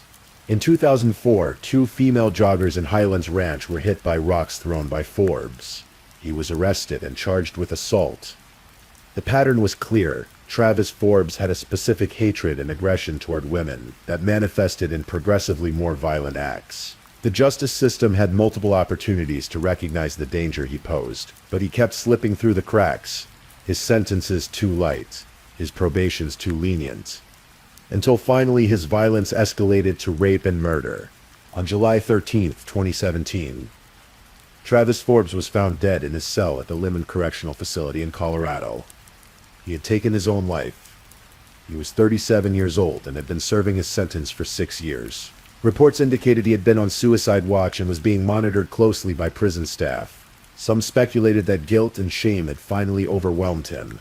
Others suggested it was a final act of control from a man who had always sought to control and dominate others. His death brought no closure to Kenya's family. Their daughter was still gone. Lydia Tillman was still recovering from physical and emotional trauma. Forbes' suicide was simply the end of a story that should never have been written in the first place. Kenya Manji was 19 years old when she died. She stood 4 feet 11 inches tall and weighed 115 pounds. She loved pink and Hello Kitty. She dreamed of working in broadcasting. She spoke both English and Spanish. She had lived in the United States for only 7 years, but she had embraced her new home with enthusiasm and hope. She was her mother's greatest achievement and her stepfather's beloved daughter. She was a sister, a girlfriend, a friend. She was a young woman with dreams and potential and a future that was stolen from her by a man who saw her only as prey. Her story is a reminder of how vulnerable we all are, how quickly a night out can turn into tragedy, how predators hide in plain sight, and how the justice system sometimes fails to protect us from those who mean us harm.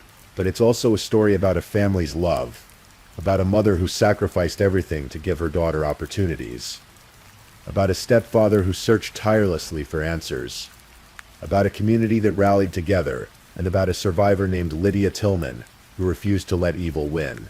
When we remember Kenya Manji, we should remember her not as a victim, but as a person, a daughter who crossed borders and oceans to be with her mother, a young woman with dreams and ambitions, a soul who brought joy to those who knew her.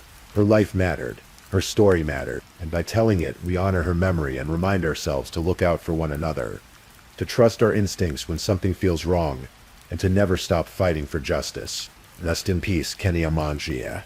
You deserved so much more than the world gave you. So if you're still awake, I'd like to know which of tonight's stories gave you chills the most. Was it the first story, the second, or the third? Meanwhile, let's move on to our fourth story.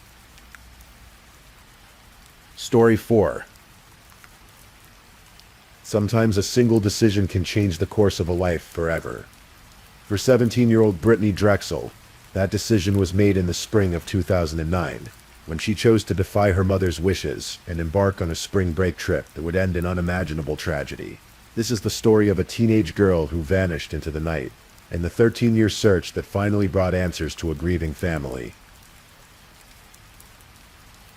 Brittany Marie Drexel entered the world on October 7, 1991. In Rochester, New York, born to teenage parents John Kayalglue and Dawn.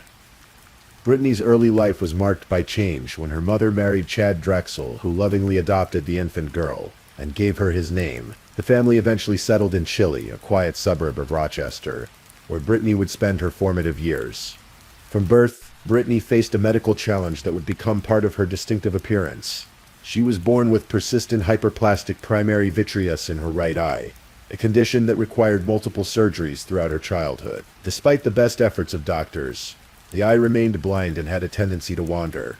To address this, Brittany wore specially tinted contact lenses that gave her eyes an unusual but striking look. Friends and family would later note that this distinctive feature made her easily recognizable. By the time she reached her junior year at Gates Chili High School in 2009, Brittany had blossomed into a popular, vivacious teenager with big dreams. She was known for her warm personality and infectious energy. Those who knew her described her as a doting big sister to her younger brother Camden, and she harbored aspirations of one day leaving her small town to pursue a career in fashion design. She had a particular interest in modeling, often talking about her dreams of working in the fashion industry. Brittany was in a relationship with a classmate named John Greco. Their relationship was the kind of first love that teenagers experience intensely and completely. John worked after school and on weekends, which would prove significant as spring break approached. The two were inseparable when together, constantly texting and calling when apart. But beneath the surface of this seemingly typical teenage life, there were tensions brewing at home. Brittany's mother, Dawn, was going through a difficult period. She and Chad were in the process of divorcing, and financial pressures were mounting. Dawn was struggling to keep the family home, and the stress permeated the household. For Brittany, who craved stability during this turbulent time, the situation at home made the prospect of escape all the more appealing. In April 2009, as spring break approached, Brittany came to her mother with a request. She wanted to go to Myrtle Beach, South Carolina, with some friends for the week. It was a common spring break destination, known for its miles of sandy beaches, warm weather, and the thousands of teenagers who descended upon it each year. Dawn's answer was immediate and firm. No. Her reasons were practical and rooted in parental concern. She didn't know these particular friends well. There would be no adult supervision on the trip, and beyond these logical concerns, Dawn experienced something that many mothers might understand but struggle to articulate: a deep, unsettling premonition that something terrible would happen if Brittany made that trip. I said, "There's no parental supervision," Dawn would later recall. And I said, "Something is going to happen to you." The refusals sparked arguments between mother and daughter. For several days, the tension in the household grew. Brittany pushed back against her mother's decision, as teenagers often do when they feel their independence is being curtailed. Dawn held firm, but the conflict took its toll on both of them. Then, on April 22, 2009, Brittany made a request that seemed like a reasonable compromise. Could she spend a day or two at a friend's house, just to calm down and get some space from the tension at home? Dawn, hoping that a brief separation might help diffuse the situation, agreed. It seemed harmless enough. Brittany had never given her mother reason to doubt her before. What Dawn didn't know was that her daughter was about to make a decision that would seal her fate. Brittany had no intention of staying at a friend's house in Rochester. Instead, she and three companions, Jennifer Oberer, Philip Oberer, and Alana Lipa, had already made plans for an entirely different kind of trip. On that same day, April 22nd, Brittany and her friends began the long drive south. The distance from Rochester, New York to Myrtle Beach, South Carolina, stretches approximately 800 miles. It's the kind of journey that takes 13 hours or more, depending on traffic and stops. For four teenagers in a car, it would have been an adventure unto itself, the anticipation building with each passing mile. Throughout the journey, Brittany maintained a deception. She checked in with her mother, her voice casual and unremarkable, giving no indication that she was hundreds of miles from where she was supposed to be. Dawn had no reason to suspect anything was amiss. The weather in Rochester had reached an unseasonable high of 83 degrees that week. When Brittany mentioned she was at the beach, Dawn naturally assumed she meant one of the swimming spots along Lake Ontario's shoreline. The group arrived in Myrtle Beach on the morning of April 23rd, checking into the Bar Harbor Hotel on North Ocean Boulevard. Brittany's sister Marissa later reflected on this period.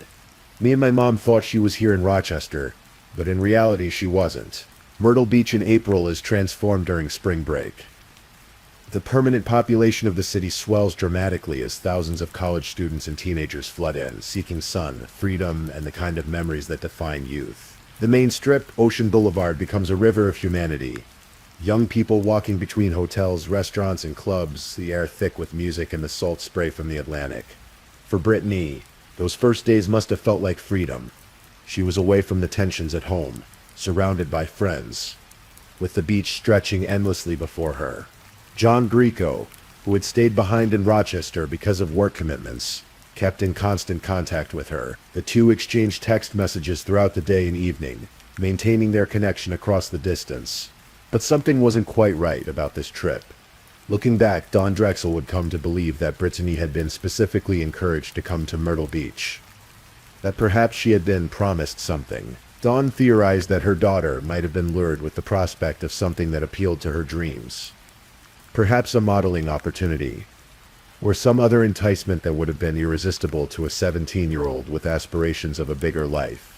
Whether this was true or simply a mother's attempt to make sense of an incomprehensible situation, we may never fully know. What is certain is that by April 25, 2009, just 3 days after arriving in Myrtle Beach, Brittany's spring break trip was not going as she had hoped. Saturday, April 25, 2011, began like any other day of spring break.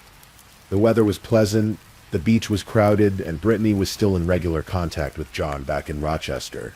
But in their text exchanges that day, John noticed something concerning. Brittany mentioned that things weren't going well, that the trip wasn't living up to her expectations. That evening around 8 o'clock, Brittany made a decision that would place her directly in the path of evil. She left her friends at the Bar Harbor Hotel to walk south along Ocean Boulevard.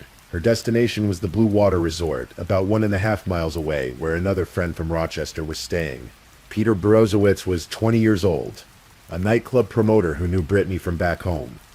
He was staying at the Blue Water with several other young men: Anthony Schmitzy, Philip Watson, Keith Cummings, and Matthew Abrams. They had briefly met Brittany at Club Kryptonite the previous night, though most of them didn't really know her well. Security cameras at the Blue Water Resort captured Brittany's arrival. The footage shows a slender teenage girl with long blonde hair, wearing a black and white tank top, shorts, and flip-flops. She carried a beige purse, the kind of casual outfit that thousands of other teenagers wore. That night along the same stretch of beach, nothing about her appearance suggested what was about to happen. She looked like what she was, a 17-year-old girl on spring break. Brittany visited with Borozowitz and his friends for a while, though the exact nature of their interaction remains unclear. What we do know is that around 8:45 p.m., she left the Blue Water Resort. The security cameras captured this moment too. Brittany walking out of the lobby, heading back into the night. She began to walk back to her own hotel, texting with John as she went. Around 9 p.m., she sent him a message saying she was heading back to the Bar Harbor. It was a typical text from a girlfriend to her boyfriend, the kind of mundane communication that marks a relationship. Neither of them could have known it would be her last. Then suddenly the text messages stopped. John waited for her response, but none came. He sent another message, then another. His text went unanswered. Concerned, he called her phone. It rang, but Brittany didn't answer. Growing increasingly worried, John began calling Brittany's friends in Myrtle Beach. Had anyone seen her? Did anyone know where she was? The answers were troubling. No one had seen her. No one knew where she was. She had simply vanished during that walk back to her hotel. A walk that should have taken no more than 30 minutes along a well-lit, heavily populated stretch of road. Finally, desperate and frightened, John made the call he knew he had to make. He contacted Dawn Drexel. It was only then that Brittany's mother learned the truth. Her daughter had never been at a friend's house in Rochester. She had been in Myrtle Beach all along, and now she was missing. Dawn's world shattered in that moment. The premonition she had tried to prevent had come to pass anyway. Without hesitation, she called Chet and then the Rochester police, hoping they could quickly establish communication with authorities in South Carolina. Every minute felt crucial. Every passing hour increased the possibilities of what might have happened to Brittany. The police made repeated calls to Brittany's phone throughout the night. Every call went unanswered. Dawn and Chad sent text messages, pleading with their daughter to respond, to let them know she was safe. The silence was deafening. The Myrtle Beach Police Department began their investigation the following morning, April 26th. They quickly located the security footage from the Blue Water Resort and began interviewing the friends Brittany had visited. Peter Bruzewitz was identified as the last person known to have seen her before she left the hotel. He told police that after Brittany left, he and his friends had continued hanging out at the Blue Water. His alibi would eventually check out, though the intensive questioning led him to retain an attorney due to what his lawyer called repetitive questioning. For years, Bruzewitz would carry the weight of being the last known person to see Brittany Drexel alive. Investigators made a crucial discovery early in their investigation. Brittany's cell phone had continued transmitting signals after she stopped texting with John. The phone's location data painted a disturbing picture. The signals showed movement from Myrtle Beach heading south along Highway 17. The phone traveled approximately 60 miles south, moving through the South Carolina Low Country, a region of swamps, marshes, and sparsely populated areas, before the signal stopped completely near Georgetown, a small coastal town. This was not the pattern of a teenage runaway who had simply decided to disappear for a while. This was the pattern of an abduction. Within days, the case began to attract significant media attention. Dawn Drexel made the 13-hour drive south, arriving in Myrtle Beach determined to find her daughter. Initially, local law enforcement had been inclined to treat the case as a possible runaway situation. A teenager who had fought with her parents and might have taken off on her own. But Dawn's arrival, her insistence that something terrible had happened, and her appeals to the media helped shift the investigation into higher gear. On April 29th, multiple people reported seeing someone matching Brittany's description on a bus in Myrtle Beach, getting off on Ocean Boulevard. Police investigated these claims, but they led nowhere. Meanwhile, Brittany's family took the desperate step of depositing money into her ATM account, hoping that if she tried to access it, the transaction would provide a clue to her location. The account showed no activity. In the following weeks, police released the hotel's surveillance footage to the public, along with traffic camera footage from Ocean Boulevard. The Drexel family appeared on national television shows, including an appearance on Dr. Phil. The case was featured on America's Most Wanted. An age-progressed artist sketch was eventually created, showing what Brittany might look like as she got older. Her classmates held a graduation ceremony, where Gates Chili High School awarded her an honorary diploma, the first in the school's history. But despite the publicity, despite the searches, despite the thousands of tips that poured in, there were no solid leads. Brittany Drexel had seemingly vanished into thin air. As investigators dug deeper into the case, one name kept surfacing: Raymond Douglas Moody. A family member of Brittany's contacted law enforcement in 2011, suggesting they might want to investigate Moody, who was living in Georgetown, South Carolina, precisely the area where Brittany's phone signals had ended. Moody's background was deeply troubling. In 1983, while living in California, he had committed a series of horrific crimes against children. On a winter day in Vallejo, California, 8-year-old Carrie Harding was walking to meet a friend at a playground when Moody abducted her. He forced the child into his car and drove her to a construction site, where he subjected her to hours of sexual assault. Carrie would later describe how quickly it happened. Everything happened in the blink of an eye. He had me in his car and had driven away within seconds. But Carrie was one of 7 victims. Moody had systematically targeted young girls throughout Northern California. His youngest victim just 5 years old, his oldest 17. The crimes included rape, kidnapping, sodomy of children, while inflicting great bodily injury, and assault with intent to commit mayhem. His violence was calculated and cruel. During one assault, a victim managed to notice a green military sticker on his car, a detail that would eventually lead to his arrest. In December 1983, Moody was convicted and sentenced to 40 years and 4 months in the California Department of Corrections. He should have remained behind bars until well into the 2020s. But California's prison system operates under different parole guidelines than many states. In 2004, after serving only 21 years, barely half his sentence, Raymond Moody was released on parole. A psychiatrist had determined he was no longer a threat to society. Carrie Harding, now an adult, watched in horror as her attacker walked free. He should have never been released, she told reporters. Why would the courts even take a chance with our children? Moody returned to his hometown of Georgetown, South Carolina, moving in with his elderly parents.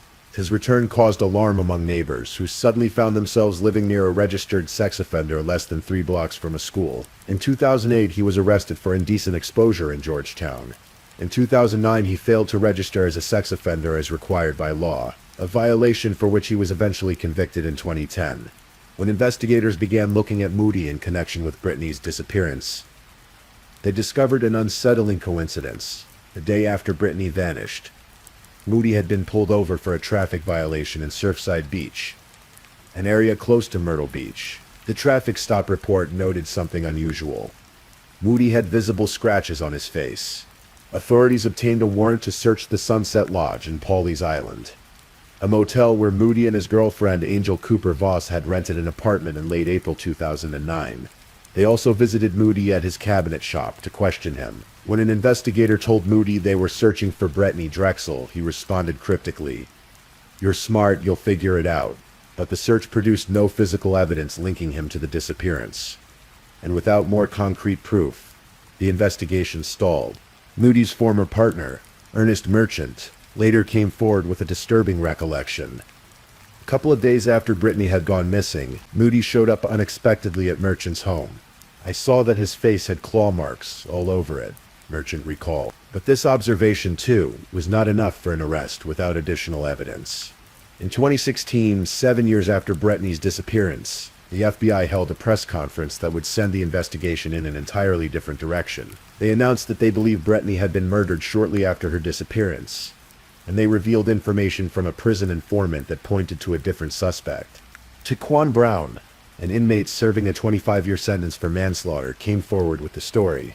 He claimed that shortly after Brittany disappeared, he had visited a stash house in McClellanville to give money to a man he knew. While there, Brown claimed to have seen a white teenage girl matching Brittany's description. According to his account, he witnessed violent activity in the house and saw what he believed to be Brittany's body being carried out, wrapped in a rug. Brown implicated Timothy Deshawn Taylor and Taylor's father in Brittany's murder. He claimed he had witnessed Timothy Taylor, a man known only to him as Nate, shoot Brittany twice with a double-barreled shotgun in a wooded area. The FBI took this information seriously enough to publicly name Taylor as a suspect. Timothy Taylor vehemently denied the allegations. His attorneys argued that he had been immediately interrogated about the Drexel case, following his arrest on an unrelated robbery charge.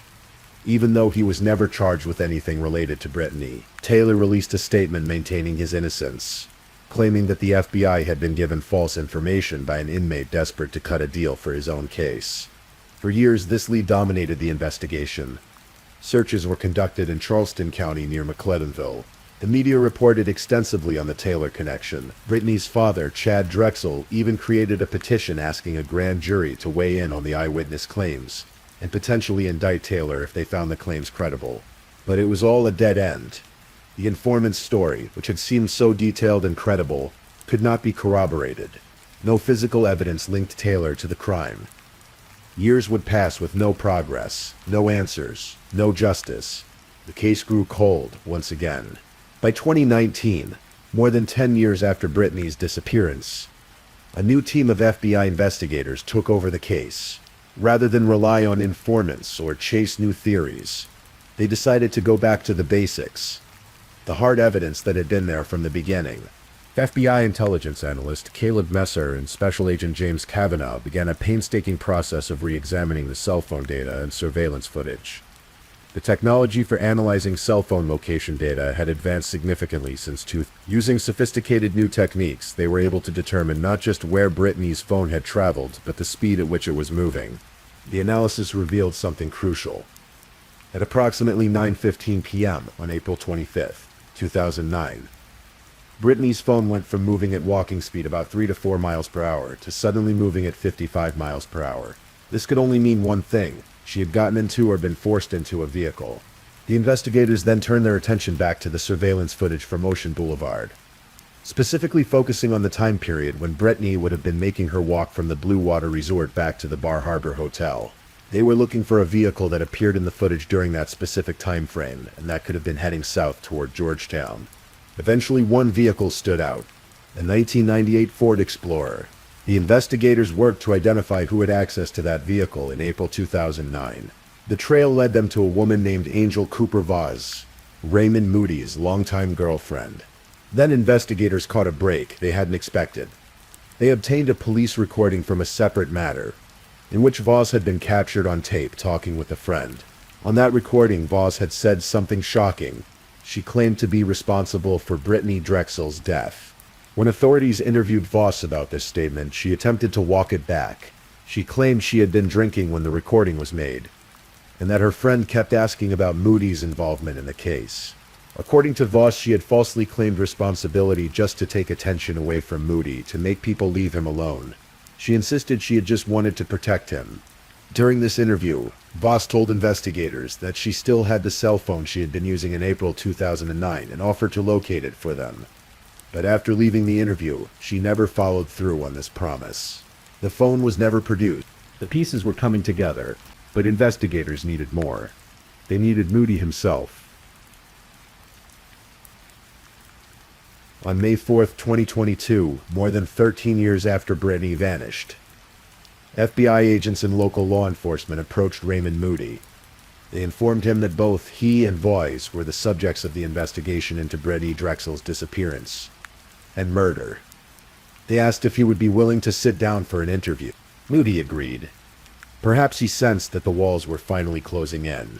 Perhaps he was tired of carrying the secret for 13 years. Perhaps he felt genuine remorse.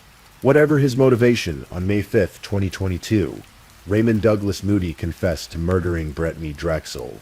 In his confession, recorded on video with his lawyer present, Moody's demeanor was disturbingly nonchalant. He even cracked a few jokes during the interview, a stark contrast to the gravity of what he was admitting. He detailed the events of that night in April 2000. According to Moody's account, he and Angel Voss had gone hunting for a victim that night. They were driving along Ocean Boulevard in their Ford Explorer when they spotted Brittany walking alone. This was the critical 15 to 20 minute window when she would have been making her way back to the Bar Harbor Hotel. Voss, according to Moody, was the one who called out to Brittany. She offered the teenage girl a ride, promising to take her back to her hotel. Brittany, perhaps feeling the ache in her feet from walking in flip-flops, perhaps simply trusting in the apparent kindness of a female stranger, got into the vehicle, but instead of heading north back toward her hotel, Moody drove south. As they drove past the Bar Harbor, Brittany would have realized something was terribly wrong. Dawn Drexel would later reflect on this moment. When they drove past the hotel, she was probably like, "I'm in trouble." I couldn't imagine how scared she was. Moody drove approximately 40 miles south to a remote location near Georgetown, the Pole Yard boat landing on the Santee River. Voss took Brittany's cell phone and left, leaving the teenager alone with Moody at the isolated campsite. What followed was unspeakable. Moody raped Brittany, then strangled her to death. Throughout the attack, Brittany fought desperately for her life, scratching at her attacker's face and leaving the marks that would be visible the next day during his traffic stop. After murdering Brittany, Moody disposed of her cell phone in the North Santee River. Then he returned to meet Voss, telling her that Brittany had left with friends. In the middle of the night, Moody returned alone to move Brittany's body. He buried her in a shallow grave, just 4 feet deep, in a wooded area, about 10 miles north of the boat landing, approximately 2.5 miles from where he had been living. And there she remained, alone in the darkness, while her family searched desperately for 13 years. On May 11, 2022, following Moody's confession and with his cooperation in identifying the location, law enforcement officers made their way to that wooded area near Georgetown.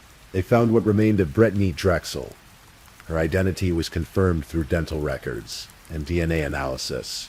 On May 16, 2022, Georgetown County Sheriff Carter Weaver held a press conference to announce the devastating news. Raymond Moody had been arrested and charged with murder, kidnapping, and first-degree criminal sexual conduct. The charges alleged that the crimes had occurred on April 25, 29, and that Brittany had been buried by the morning of April 26. The day of the press conference, Brittany's family was taken to the site where her remains had been found. Dawn Drexel later described the moment. "I think I went numb again and I was just so angry." For Dawn, the discovery brought both relief and fresh anguish. After 13 years of not knowing, of hoping against hope that perhaps Brittany was still alive somewhere, of imagining every possible scenario, she finally had answers. But those answers confirmed her worst fears. Her daughter had been murdered within hours of her disappearance, had died terrified and alone, had spent 13 years in a shallow grave while her killer walked free. On October 19, 2022, Raymond Moody stood before a judge in Georgetown County. He pleaded guilty to all charges: murder, kidnapping, and first-degree criminal sexual conduct. The state dropped an obstruction of justice charge as part of the plea agreement. During the hearing, Brittany's family members spoke directly to Moody, finally given the chance to address the man who had destroyed their lives. Chad Drexel, Brittany's adoptive father. His voice thick with emotion spoke of the 13 years of agony. 13 years later, I found out the horrible, disgusting, senseless way she was murdered. Every part of my being wants to say and do something about that. Dawn Drexel spoke with remarkable composure, but her words carried the weight of a mother's grief and a mother's pride in her daughter's final fight. I am so glad my daughter was feisty. She fought back. She fought for her life. We know now she scratched the hell out of your head, face and neck. You will forever carry the scars of what my daughter did to you, and I hope you are haunted by what you did to her. Camden Drexel, Brittany's younger brother, who was just a child when his sister disappeared, and was now a young man, spoke of his plans to honor her memory. I want to live for her, he said, explaining his decision to attend film school. Then Moody spoke. Standing with the aid of a crutch, he addressed the court and the family. I was a monster. I was a monster then, and I was a monster when I took Brittany Drexel's life. I don't have the words to express how horrible I feel, and I've felt ever since that day. I'm very, very sorry. His apology also included reference to his previous crimes in California decades earlier. Whether his remorse was genuine or simply a performance is something only Moody truly knows. The prosecuting attorney later commented that while he believed Moody felt remorse, I believe he is remorseful because he was caught. Judge R. Farrell Cothran, Jr. sentenced Moody to life in prison without the possibility of parole for murder, plus 2 consecutive 30-year sentences for kidnapping and criminal sexual conduct. The judge's words were pointed.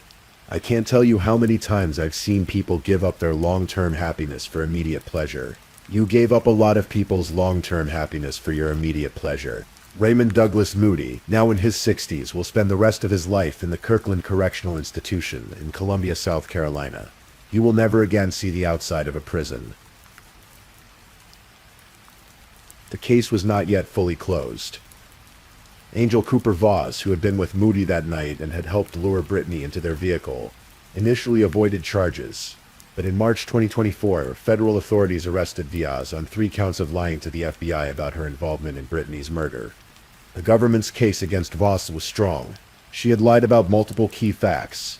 She claimed Brittany had voluntarily joined her and Moody, when in reality she had lured the teenager under false pretenses. She claimed she had left Moody and Brittany at the boat landing without taking Brittany's phone, when in fact she had deliberately taken the girl's only means of calling for help. She claimed not to know what had happened to Brittany, when she knew full well that Moody had murdered her. In September 2024, Voss pleaded guilty to all counts.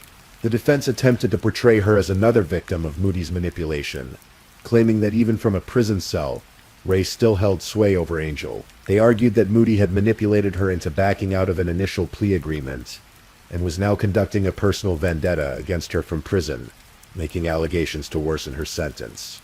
But prosecutors painted a different picture.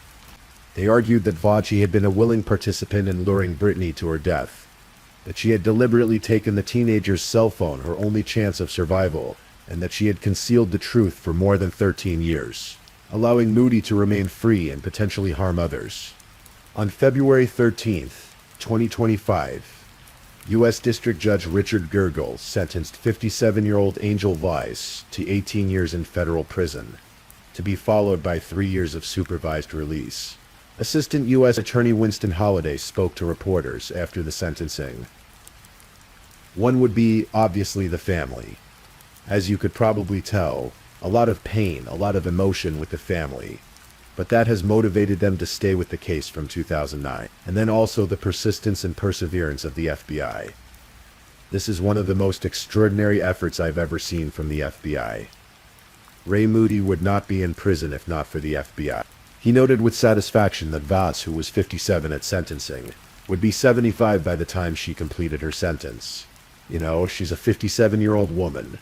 18 plus 57 is 75, he said, letting the mathematics speak for themselves. Even with both Moody and Voss behind bars, questions linger. In 2023, Dawn Plecken filed a civil lawsuit against Moody, Angel Voss, and the Bar Harbor Hotel. The lawsuit alleged that the hotel had failed to prevent an unaccompanied minor from checking in, and that they had no policies in place to detect and alert law enforcement to the presence of underage guests without parental supervision. The hotel denied these allegations, arguing that Brittany had never been a registered guest at the Bar Harbor Hotel.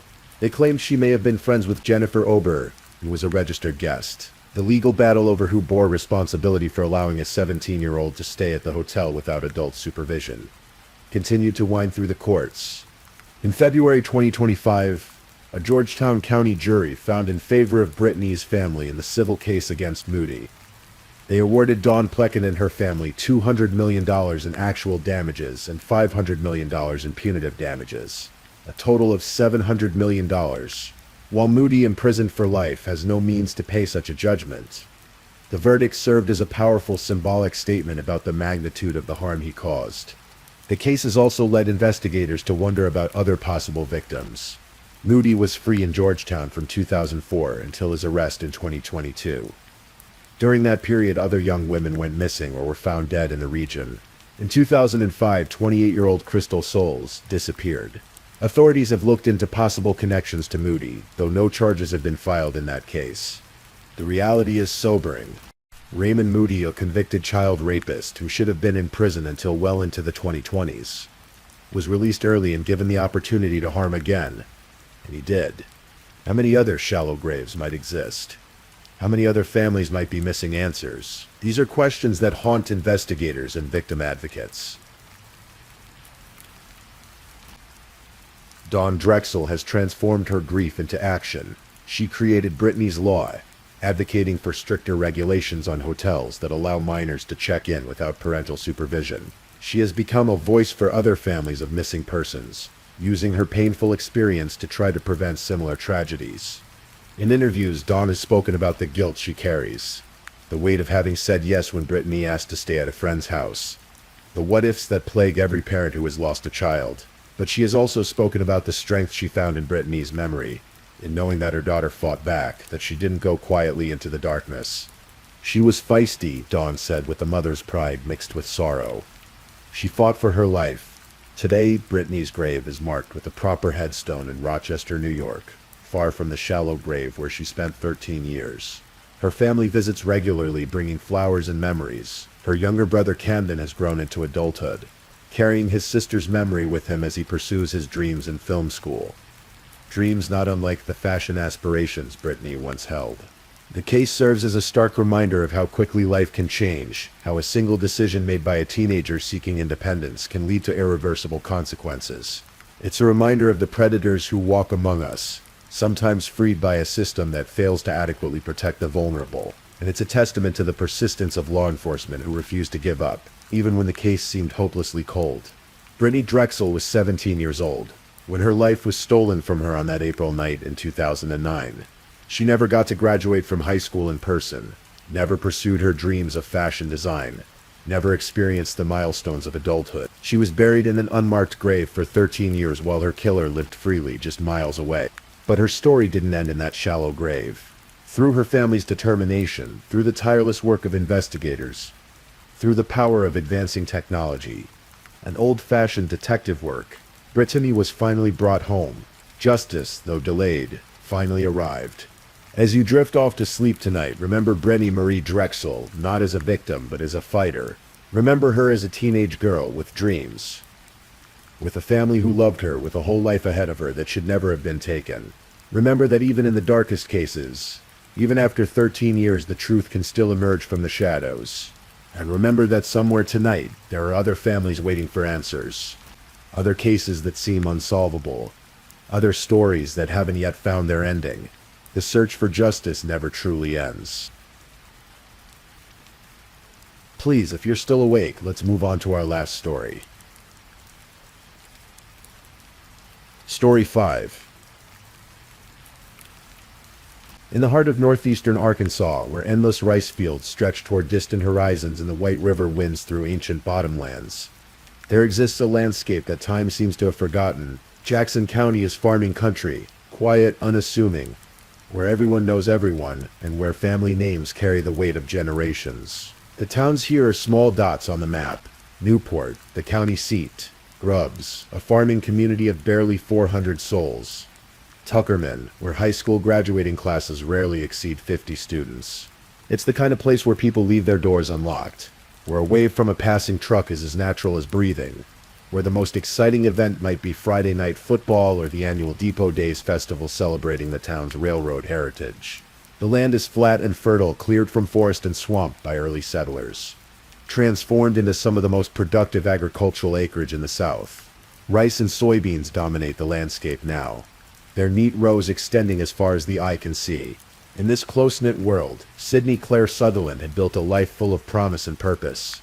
Born on September 18, 1995, in Jonesboro, Sydney, grew up on her family's farm in Grubbs, surrounded by love and the rhythms of rural life. Her parents, Diane and Maggie Sutherland, raised her alongside her two older brothers, Tyler and Sam, in a household where hard work and kindness were taught by example. The Sutherlands were the kind of family that formed the backbone of these small Arkansas communities. Decent, hard-working people, whose roots ran deep in the red Delta soil. From an early age, Sydney possessed something that set her apart. Those who knew her always remarked on it. A genuine warmth, an authenticity that couldn't be manufactured. At Tuckerman High School, where she graduated in 2014, Sydney was more than just another student. She was active in the Spanish Club, Beta Club, and Key Club. She played softball for the Tuckerman Bulldogs, earning the title of Outstanding Senior, but what people remembered most wasn't the activities or the accolades. It was her outgoing, sweet personality, the way she made everyone feel seen and valued. Her senior yearbook quote captured the philosophy that would guide her short life. The meaning of life is to find your gift. The purpose of life is to give it away. And Sydney lived those words. After high school, she attended Arkansas State University at Newport, determined to build a career in healthcare. In July 2018, she earned her licensed practical nurse certificate. The work suited her, caring for others, offering comfort in moments of vulnerability. But Sydney wanted to do more. She continued her education at the University of Arkansas Community College at Batesville, and in December 2019, she became a registered nurse. By the summer of 2020, 24-year-old Sydney was working at Unity Health Harris Medical Center in Newport. Her colleagues described her as compassionate, dedicated, someone who truly cared about her patients. Outside of work, Sydney maintained close ties with her family. Her two nieces adored her, giving her the nickname Aunt Sassy. She attended the Grubbs Church of Christ. She lived with her boyfriend Alex Nicholson in a modest home. She loved to read, to shop, to exercise, and perhaps most importantly to this story, Sydney loved to run. Running was more than just exercise for Sydney.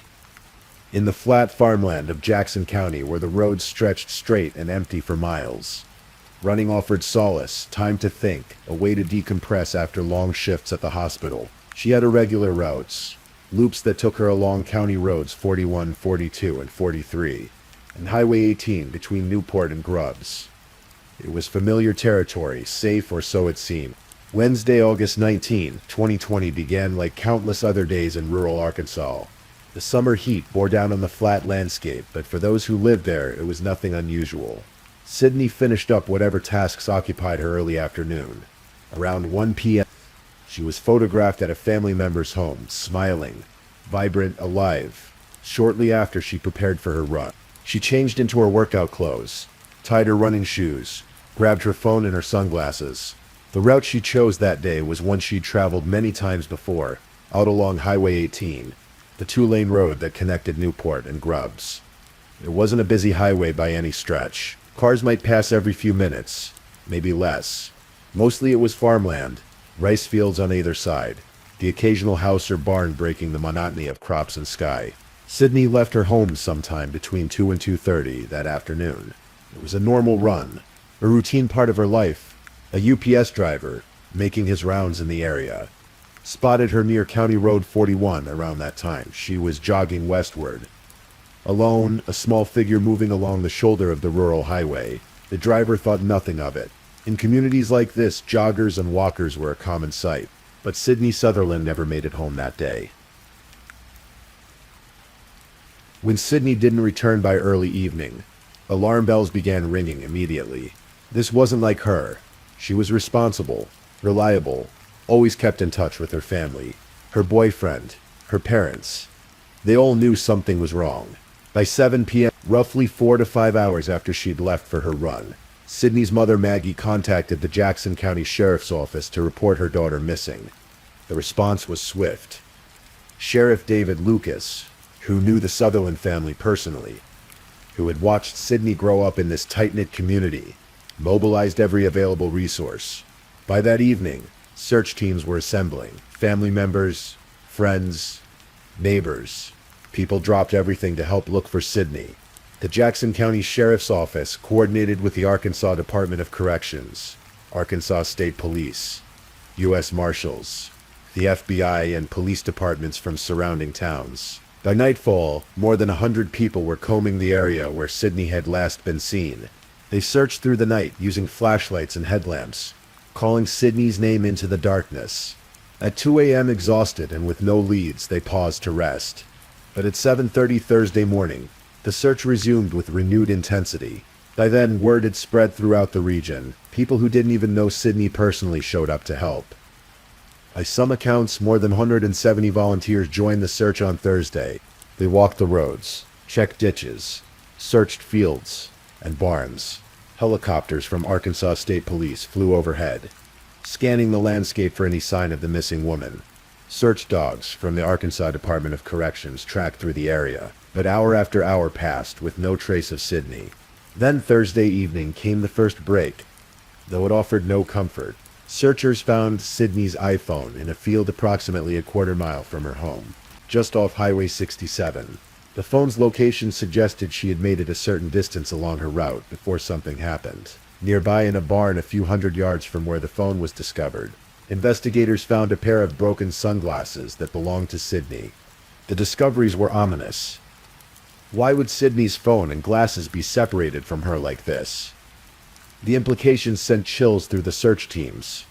And Sydney's family, this was no longer just a missing person case. Something terrible had happened. Throughout all of this, local residents were questioned. Investigators asked anyone who might have been in the area on Wednesday afternoon to come forward, to share whatever they might have seen. Among those interviewed was a local farmer named Quake Llewellyn. He told investigators that yes, he had been in the area. He'd been driving his truck, checking on rice fields and irrigation wells, routine work for a farmer. He said he'd seen Sydney jogging along the road, but hadn't thought anything of it. Just passed her by, he claimed. He couldn't offer any additional details. Llewellyn was no stranger in Jackson County. In fact, his family was well respected, even prominent.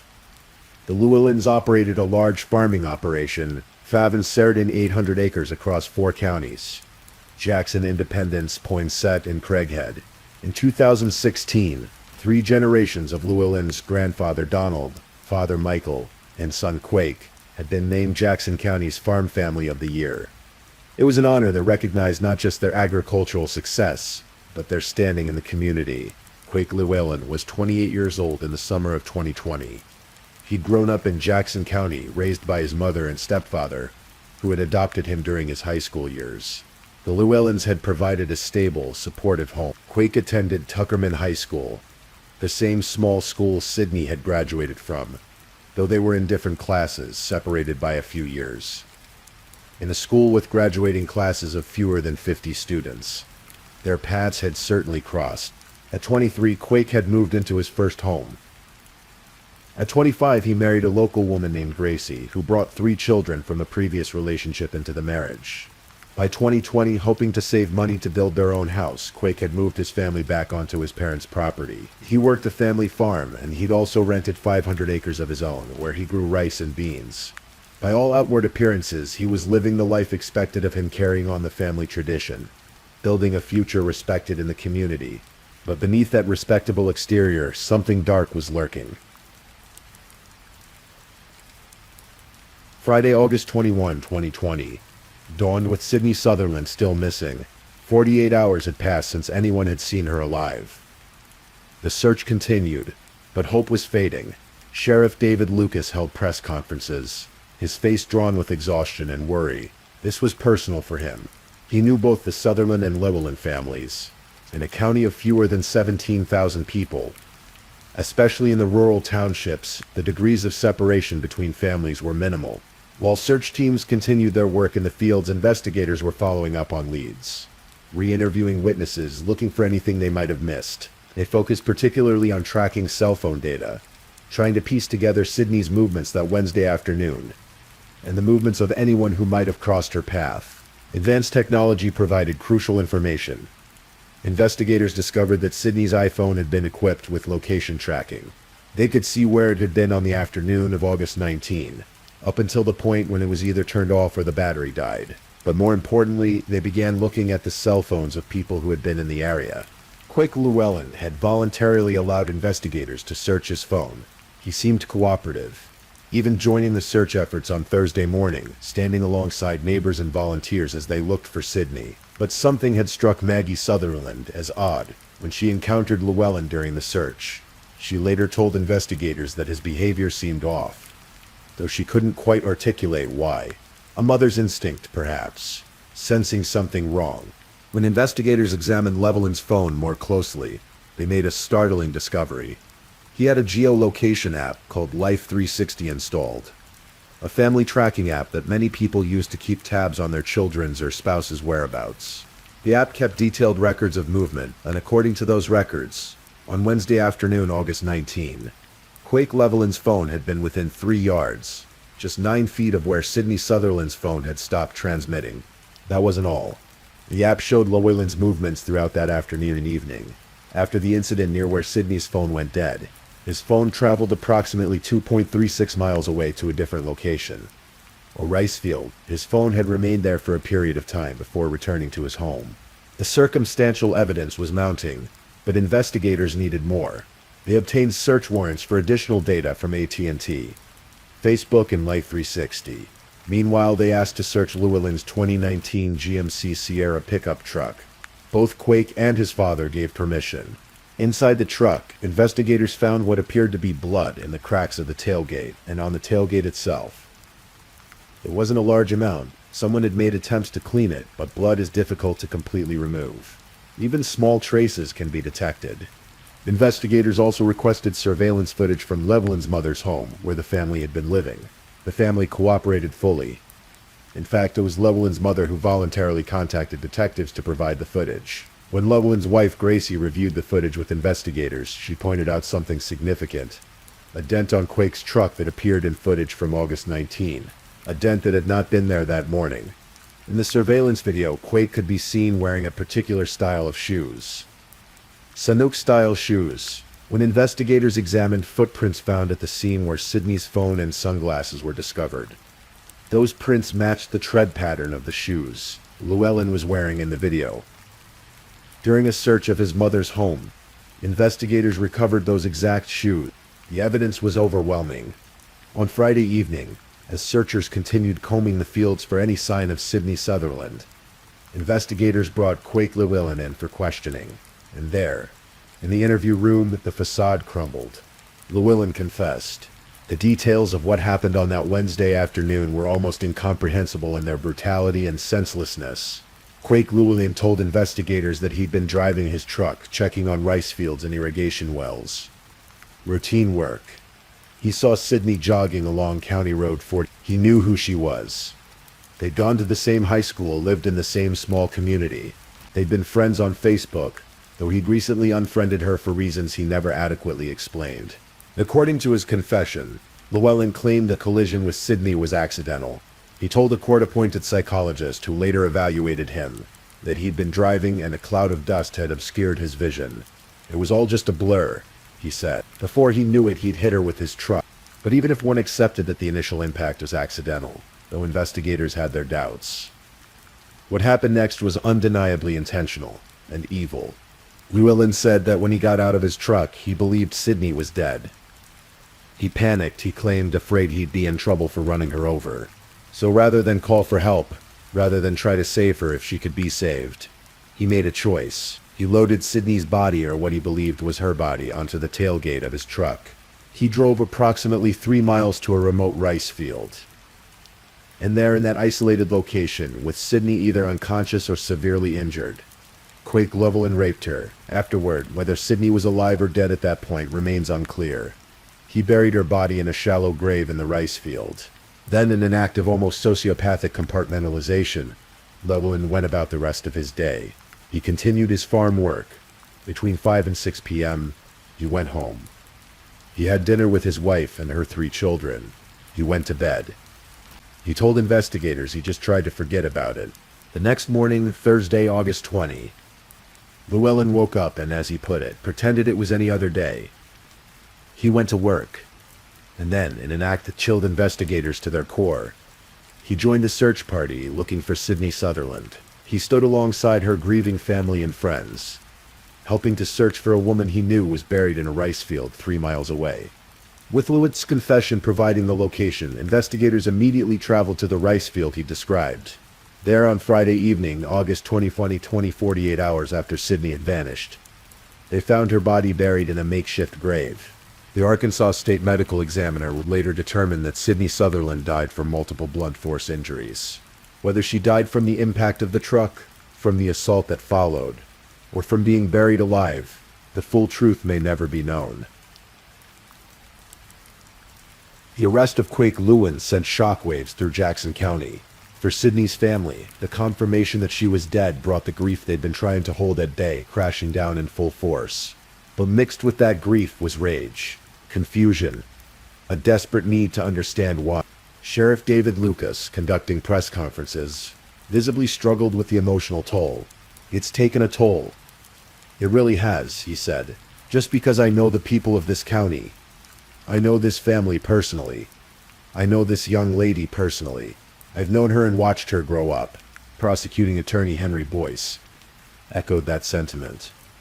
It's hard to live your life in a community of this size and not know just about everybody. On Monday, August 24, Quake Llewellyn appeared in Jackson County Court for a probable cause hearing. An Arkansas State Police agent testified about Llewellyn's confession, how he'd admitted to seeing Sydney walking on County Road 41, how he turned around, abducted her, taken her to farmland, sexually assaulted her, and buried her body. The judge found probable cause to charge Llewellyn with capital murder, kidnapping, rape, and abuse of a corpse. He was held without bond. As the case proceeded, more disturbing details emerged. Investigators obtained data from Llewellyn's Facebook account. They found messages, photos, videos, though the specific content of these was never made fully public. What was revealed was that despite Llewellyn's initial claims that he barely knew Sydney, the two had attended the same tiny high school and had been Facebook friends. Only recently had Llewellyn unfriended her. The question of why haunted everyone. Was it a crime of opportunity? Had he seen Sydney running alone on that empty road and something inside him snapped? Or had he deliberately sought her out? The fact that he'd recently unfriended her on Facebook suggested there may have been some prior interaction or dynamic between them that had gone sour, but no evidence of a previous relationship or conflict was ever established. In December 2020, Llewellyn's defense attorney requested a mental evaluation, stating it was in the best interest of Mr. Llewellyn. The implication was that Llewellyn might not be competent to stand trial or might not have been competent at the time of the crime due to mental illness. On January 7, 2021, forensic psychologist Dr. Lacey Willett conducted an in-person mental status examination of Llewellyn at the Arkansas State Hospital. During that evaluation, Llewellyn spoke about the day of the crime, maintaining his story that it had been an accident, that dust had obscured his vision, that he'd panicked. He claimed he had no history of mental illness or medical problems. He said he rarely drank and had no criminal history beyond a few speeding tickets. Dr. Willett's conclusion was unequivocal. It is my opinion that at the time of the alleged conduct, Mr. Llewellyn did not manifest symptoms of a mental disease or mental defect. Mr. Llewellyn currently possesses an adequate factual and rational understanding of the proceedings against him, as well as the capacity to rationally assist in his own defense. In other words, Quake Llewellyn was mentally competent. He understood what he had done, he understood the charges against him, and he understood that he was facing the possibility of the death penalty. As the legal proceedings dragged on through 2020 and into 2021, two families in Jackson County tried to process the unimaginable. The Sutherland family laid Sydney to rest at Greenhaw Cemetery. Her funeral was held at the ASU Newport Center for the Arts, with visitation beforehand at Jackson's funeral home. Due to COVID-19 restrictions, attendance was limited. but the service was live-streamed so friends from across the country could participate. Her obituary spoke of her beautiful smile, sparkling eyes, kind heart, and loving spirit. Unity Health Harris Medical Center, where Sydney had worked, issued a statement. All of us at Unity Health are deeply saddened to hear of the loss of our precious co-worker, Sydney Sutherland. Our thoughts and prayers are with her family and friends. Arkansas State University at Newport created a scholarship in Sydney's honor, the Sydney Sutherland Memorial Scholarship for students pursuing careers in healthcare. The university's statement read, "Sydney Sutherland made an impact on everyone she met. She shined in the classroom, and ASU Newport is privileged to be a small part of her amazing life. Sydney devoted her life to helping others, and that legacy will continue with the Sydney Sutherland Memorial Scholarship." On August 22, 2020, just 3 days after Sydney vanished, the community held a candlelight vigil at Tuckerman City Park. Hundreds attended, holding candles in the gathering darkness, remembering a young woman whose life had been stolen far too soon. Friends spoke about how Sydney should be remembered, not for how she died, but for how she lived. She will be remembered forever, and not because of what happened, but because of who she was, said longtime friend Jordan Tyler Chapman. Another friend, Melanie Clark, added, "I don't want anyone to think Sydney's life was a tragedy, because Sydney's life was beautiful. Sydney was probably the best part of what every human wants to be." Meanwhile, the Llewellyn family was dealing with their own devastation. Just 5 days after Quake's arrest, his wife Gracie filed for divorce. Initially, the complaint cited abuse, contempt, and neglect, though her attorney later clarified that this was antiquated language, and there had been no physical abuse. An amended complaint filed on September 4, 2020, simply stated general indignities as grounds for divorce. The couple had been married for just 2 years. Gracie had 3 children from a previous relationship, but she and Quake had no biological children together. The divorce was granted, and Gracie's maiden name was restored. The psychological toll on Gracie and her children is difficult to imagine. The man they'd trusted, lived with, built a life with, the man who'd presented himself as a loving husband and stepfather, had committed an unspeakable act of violence. Reports later indicated that Gracie and her children were working through the trauma, trying to heal and move forward. Initially, prosecutors announced they would pursue the death penalty against Quake Llewellyn. Given the brutality of the crime and the evidence of premeditation, he'd confessed to turning his truck around to go back to where he'd seen Sydney. The death penalty seemed almost certain if a jury convicted him of capital murder. But securing a conviction at trial would mean putting the Sutherland family through a harrowing ordeal. They would have to sit through testimony detailing exactly what had happened to Sydney in her final moments. They would have to see autopsy photos, hear forensic evidence, relive the trauma over and over. And even if Llewellyn was convicted and sentenced to death, Arkansas death penalty cases typically dragged on for years, sometimes decades, through appeals. The family would never truly have closure. In August 2021, the case was moved from Jackson County to neighboring Lawrence County after the court ruled that extensive pretrial media coverage had made it impossible to seat an impartial jury in Jackson County. The case had drawn national attention, with coverage in major media outlets and true crime podcasts. In a county of fewer than 17,000 people, finding 12 people who hadn't followed the case or formed opinions about it would have been nearly impossible. Then on October 1, 2021, Quake Llewellyn appeared in court in Newport and did something unexpected. He pleaded guilty to capital murder and rape. In exchange for his guilty plea, prosecutors dropped the charges of kidnapping and abuse of a corpse. More significantly, by pleading guilty and waiving his right to a jury trial, Llewellyn avoided the possibility of the death penalty. Instead, he was sentenced to life in prison without the possibility of parole. The plea deal had been approved by Sydney's family. This was crucial. Despite their rage, despite their grief, the Sutherlands understood that agreeing to the plea deal meant Quake Llewellyn would never breathe free air again, would never have a chance at parole, would die in prison. And perhaps most importantly, it meant they wouldn't have to endure a lengthy trial and years of appeals. Prosecuting attorney John D. Petty issued a statement. After a little more than 13 months, Quake Llewellyn has answered for his inexcusable and horrendous actions upon an innocent young lady. It is the hope of this office that the Sutherland family can now have some closure and sense of finality. No length of incarceration, no punishment available under the law will ever be sufficient to provide retribution for the deeds of the evil mind that perpetrated these heinous acts. This outcome ensures that Quake Llewellyn will never again breathe free air, and that the Sutherland family will not have to suffer the renewed trauma of appeal after appeal that accompanies death penalty cases. Llewellyn's defense attorney, Bill James, also spoke about the plea deal. My client and his family are glad this is over. It started out as an accident and just kind of went bad from there. He didn't want to put anyone through any more pain, so he felt like this was the best thing for everyone. James added, "We're certainly very happy and thankful to the family of the Sutherlands. They showed us mercy, because the truth is, it was very likely going to head towards the death penalty." The pre-trial publicity took over in a way I've never really been involved in before. At the sentencing hearing on October 1st, 2021, Sydney's family filled the Newport courtroom. They wanted to be there to see justice done, to look Quake Llewellyn in the eye, and tell him what he'd taken from them. Sydney's mother, Maggie Sutherland, delivered a victim impact statement that left few dry eyes in the courtroom. At the start, she asked Llewellyn directly, "Quake, will you look at me in the eyes?" He did. And then she spoke the questions that had haunted her for over a year. Why couldn't you just pass her? Why couldn't you just pass my daughter? Did she fight you? Did she cry? Did she ask for her brother? Maggie continued, "Justice for Sydney is all I ever wanted this past year for my daughter, which you took 4 days ago from us. We'll never get back." After the hearing, she addressed the press. Today, he pleaded guilty to murder and raping her and will spend the rest of his life in prison. But true justice for Sydney would be for her to be here. That was the heart of it, wasn't it? No sentence, no punishment, no amount of justice could bring Sydney back. The young woman who had chosen a career in nursing because she wanted to help people, who had devoted her life to caring for others, who had lived by the philosophy that the purpose of life is to give away the gifts you've been given.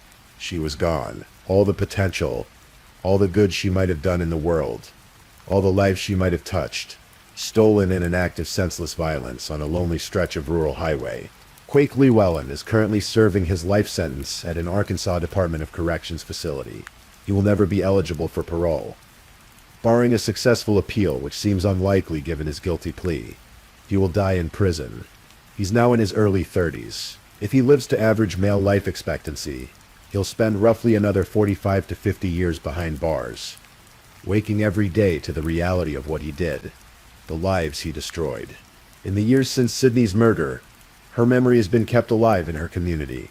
Friends and family share photos and memories on social media, ensuring that Sydney is remembered for who she was, not just how she died. The scholarship in her name continues to help aspiring healthcare professionals pursue their education, carrying forward Sydney's legacy of caring for others. The case also sparked conversations about the safety of women who run or exercise alone, particularly in rural areas. The hashtag running while female trended on social media, with women sharing their own experiences of harassment, fear, and the constant vigilance required to exercise in public spaces. Sydney's case became part of a larger dialogue about violence against women. Though statistics show such attacks by strangers are actually quite rare, cold comfort to those who must navigate the world with that threat hanging over them. For Jackson County, the case remains a wound that hasn't fully healed. The betrayal cut deep, not just the violence itself, but the fact that it came from within their own community, from a family they'd honored and respected. The realization that someone they'd trusted, someone who'd smiled and helped search for the very woman he'd killed, could harbor such darkness. It shattered something fundamental about how they understood their world. Sheriff David Lucas, who'd known both families, who'd responded to Maggie Sutherland's frantic call that Wednesday evening in August 2020, carried that weight too. In small communities, law enforcement officers aren't just doing a job. They're protecting their neighbors, their friends, people they've known for years. The personal nature of this crime made it all the harder to bear. The question of why has never been fully answered. Llewellyn maintained that the initial collision was an accident. But even if that were true, and many doubt it, given that he'd turned his truck around to go back to where he'd seen Sydney, nothing that followed was accidental. The rape, the burial, the cover-up, the joining of the search party, these were deliberate choices. Acts of moral depravity that revealed something fundamentally broken in Quake Llewellyn's character. Dr. Willett's psychological evaluation found no evidence of mental disease or defect. Llewellyn wasn't insane. He wasn't unable to distinguish right from wrong. He knew what he was doing. He simply chose to do it anyway. And that perhaps is the most terrifying aspect of this case. There's no easy explanation, no diagnosis that makes sense of it. Sometimes evil exists without reason, without justification, without explanation.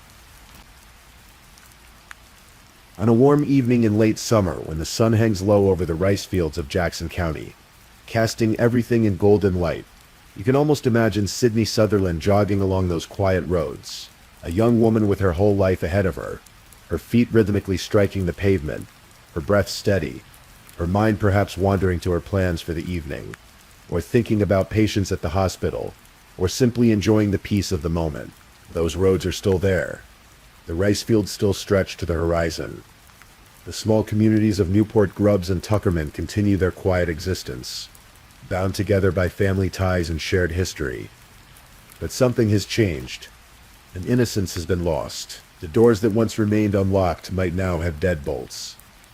The women who jog along those rural highways might look over their shoulders more often, might carry pepper spray, might tell someone exactly where they're going and when they expect to be back. Sydney's family continues on, as families must, carrying their grief like a weight that never quite lifts. Her brothers Tyler and Sam, her nieces who called her Aunt Sassy, her parents Diane and Maggie, her boyfriend Alex. They all have to find ways to keep living in a world without Sydney. They've chosen to honor her memory by remembering the light she brought into the world, not the darkness that extinguished it. And in that choice, perhaps, there's a kind of victory. Quake Llewellyn took Sydney's future, but he couldn't take her past, couldn't erase the impact she'd had on the people who loved her, couldn't diminish the good she'd done in her 24 years. The scholarship that bears her name will help dozens, maybe hundreds of future nurses pursue their calling. Those nurses will care for thousands of patients over their careers. In that ripple effect, Sydney's gift, her compassion, her desire to help others continues to spread outward, touching lives she'll never know. That was what her senior quote had promised. The meaning of life is to find your gift. The purpose of life is to give it away. Sydney found her gift in caring for others. She was still in the early stages of giving it away when her life was cut short. But through the scholarship, through the memories shared by those who knew her, through the conversations her death sparked about women's safety and violence prevention, Sydney's gift continues to be given. It's not the way it should have been. It's not justice in any meaningful sense, but it's something, a small light persisting in the darkness, a reminder that even in the face of senseless tragedy, even when confronted with the worst that humanity can produce, there remains goodness worth fighting for, worth remembering, worth celebrating. Sydney Claire Sutherland was born on September 18, 1995. She died on August 19, 2020 at the age of 24. For 408 days, her family waited for justice. On October 1, 2021, they received as much justice as the legal system could provide. But the real justice would be for Sydney to still be here, still caring for patients, still running along those country roads, still bringing her light into a world that desperately needs it. That justice will never come. And so we do the only thing we can. We remember. We tell her story. Not just the tragedy of how she died, but the beauty of how she lived. We honor her memory by carrying forward the values she embodied. Kindness, compassion, dedication to helping others. The simple grace of a Ingham spirit. The rice fields of Jackson County grow and are harvested in their endless cycle. The White River flows on, as it has for thousands of years. Life continues in those small Arkansas towns, with all its joys and sorrows, triumphs and tragedies. And somewhere in that landscape of memory and loss, Sydney Sutherland's light still shines, diminished but not extinguished, a reminder of what was, what might have been, and what we owe to those we've lost. Thank you for listening to tonight's true crime story. Rest peacefully knowing that another story awaits you next time, ready to accompany you on another journey toward restorative sleep. But if you're still awake, don't forget to like and subscribe so you don't miss our next true crime stories. And until next time, stay safe and take care. Good night.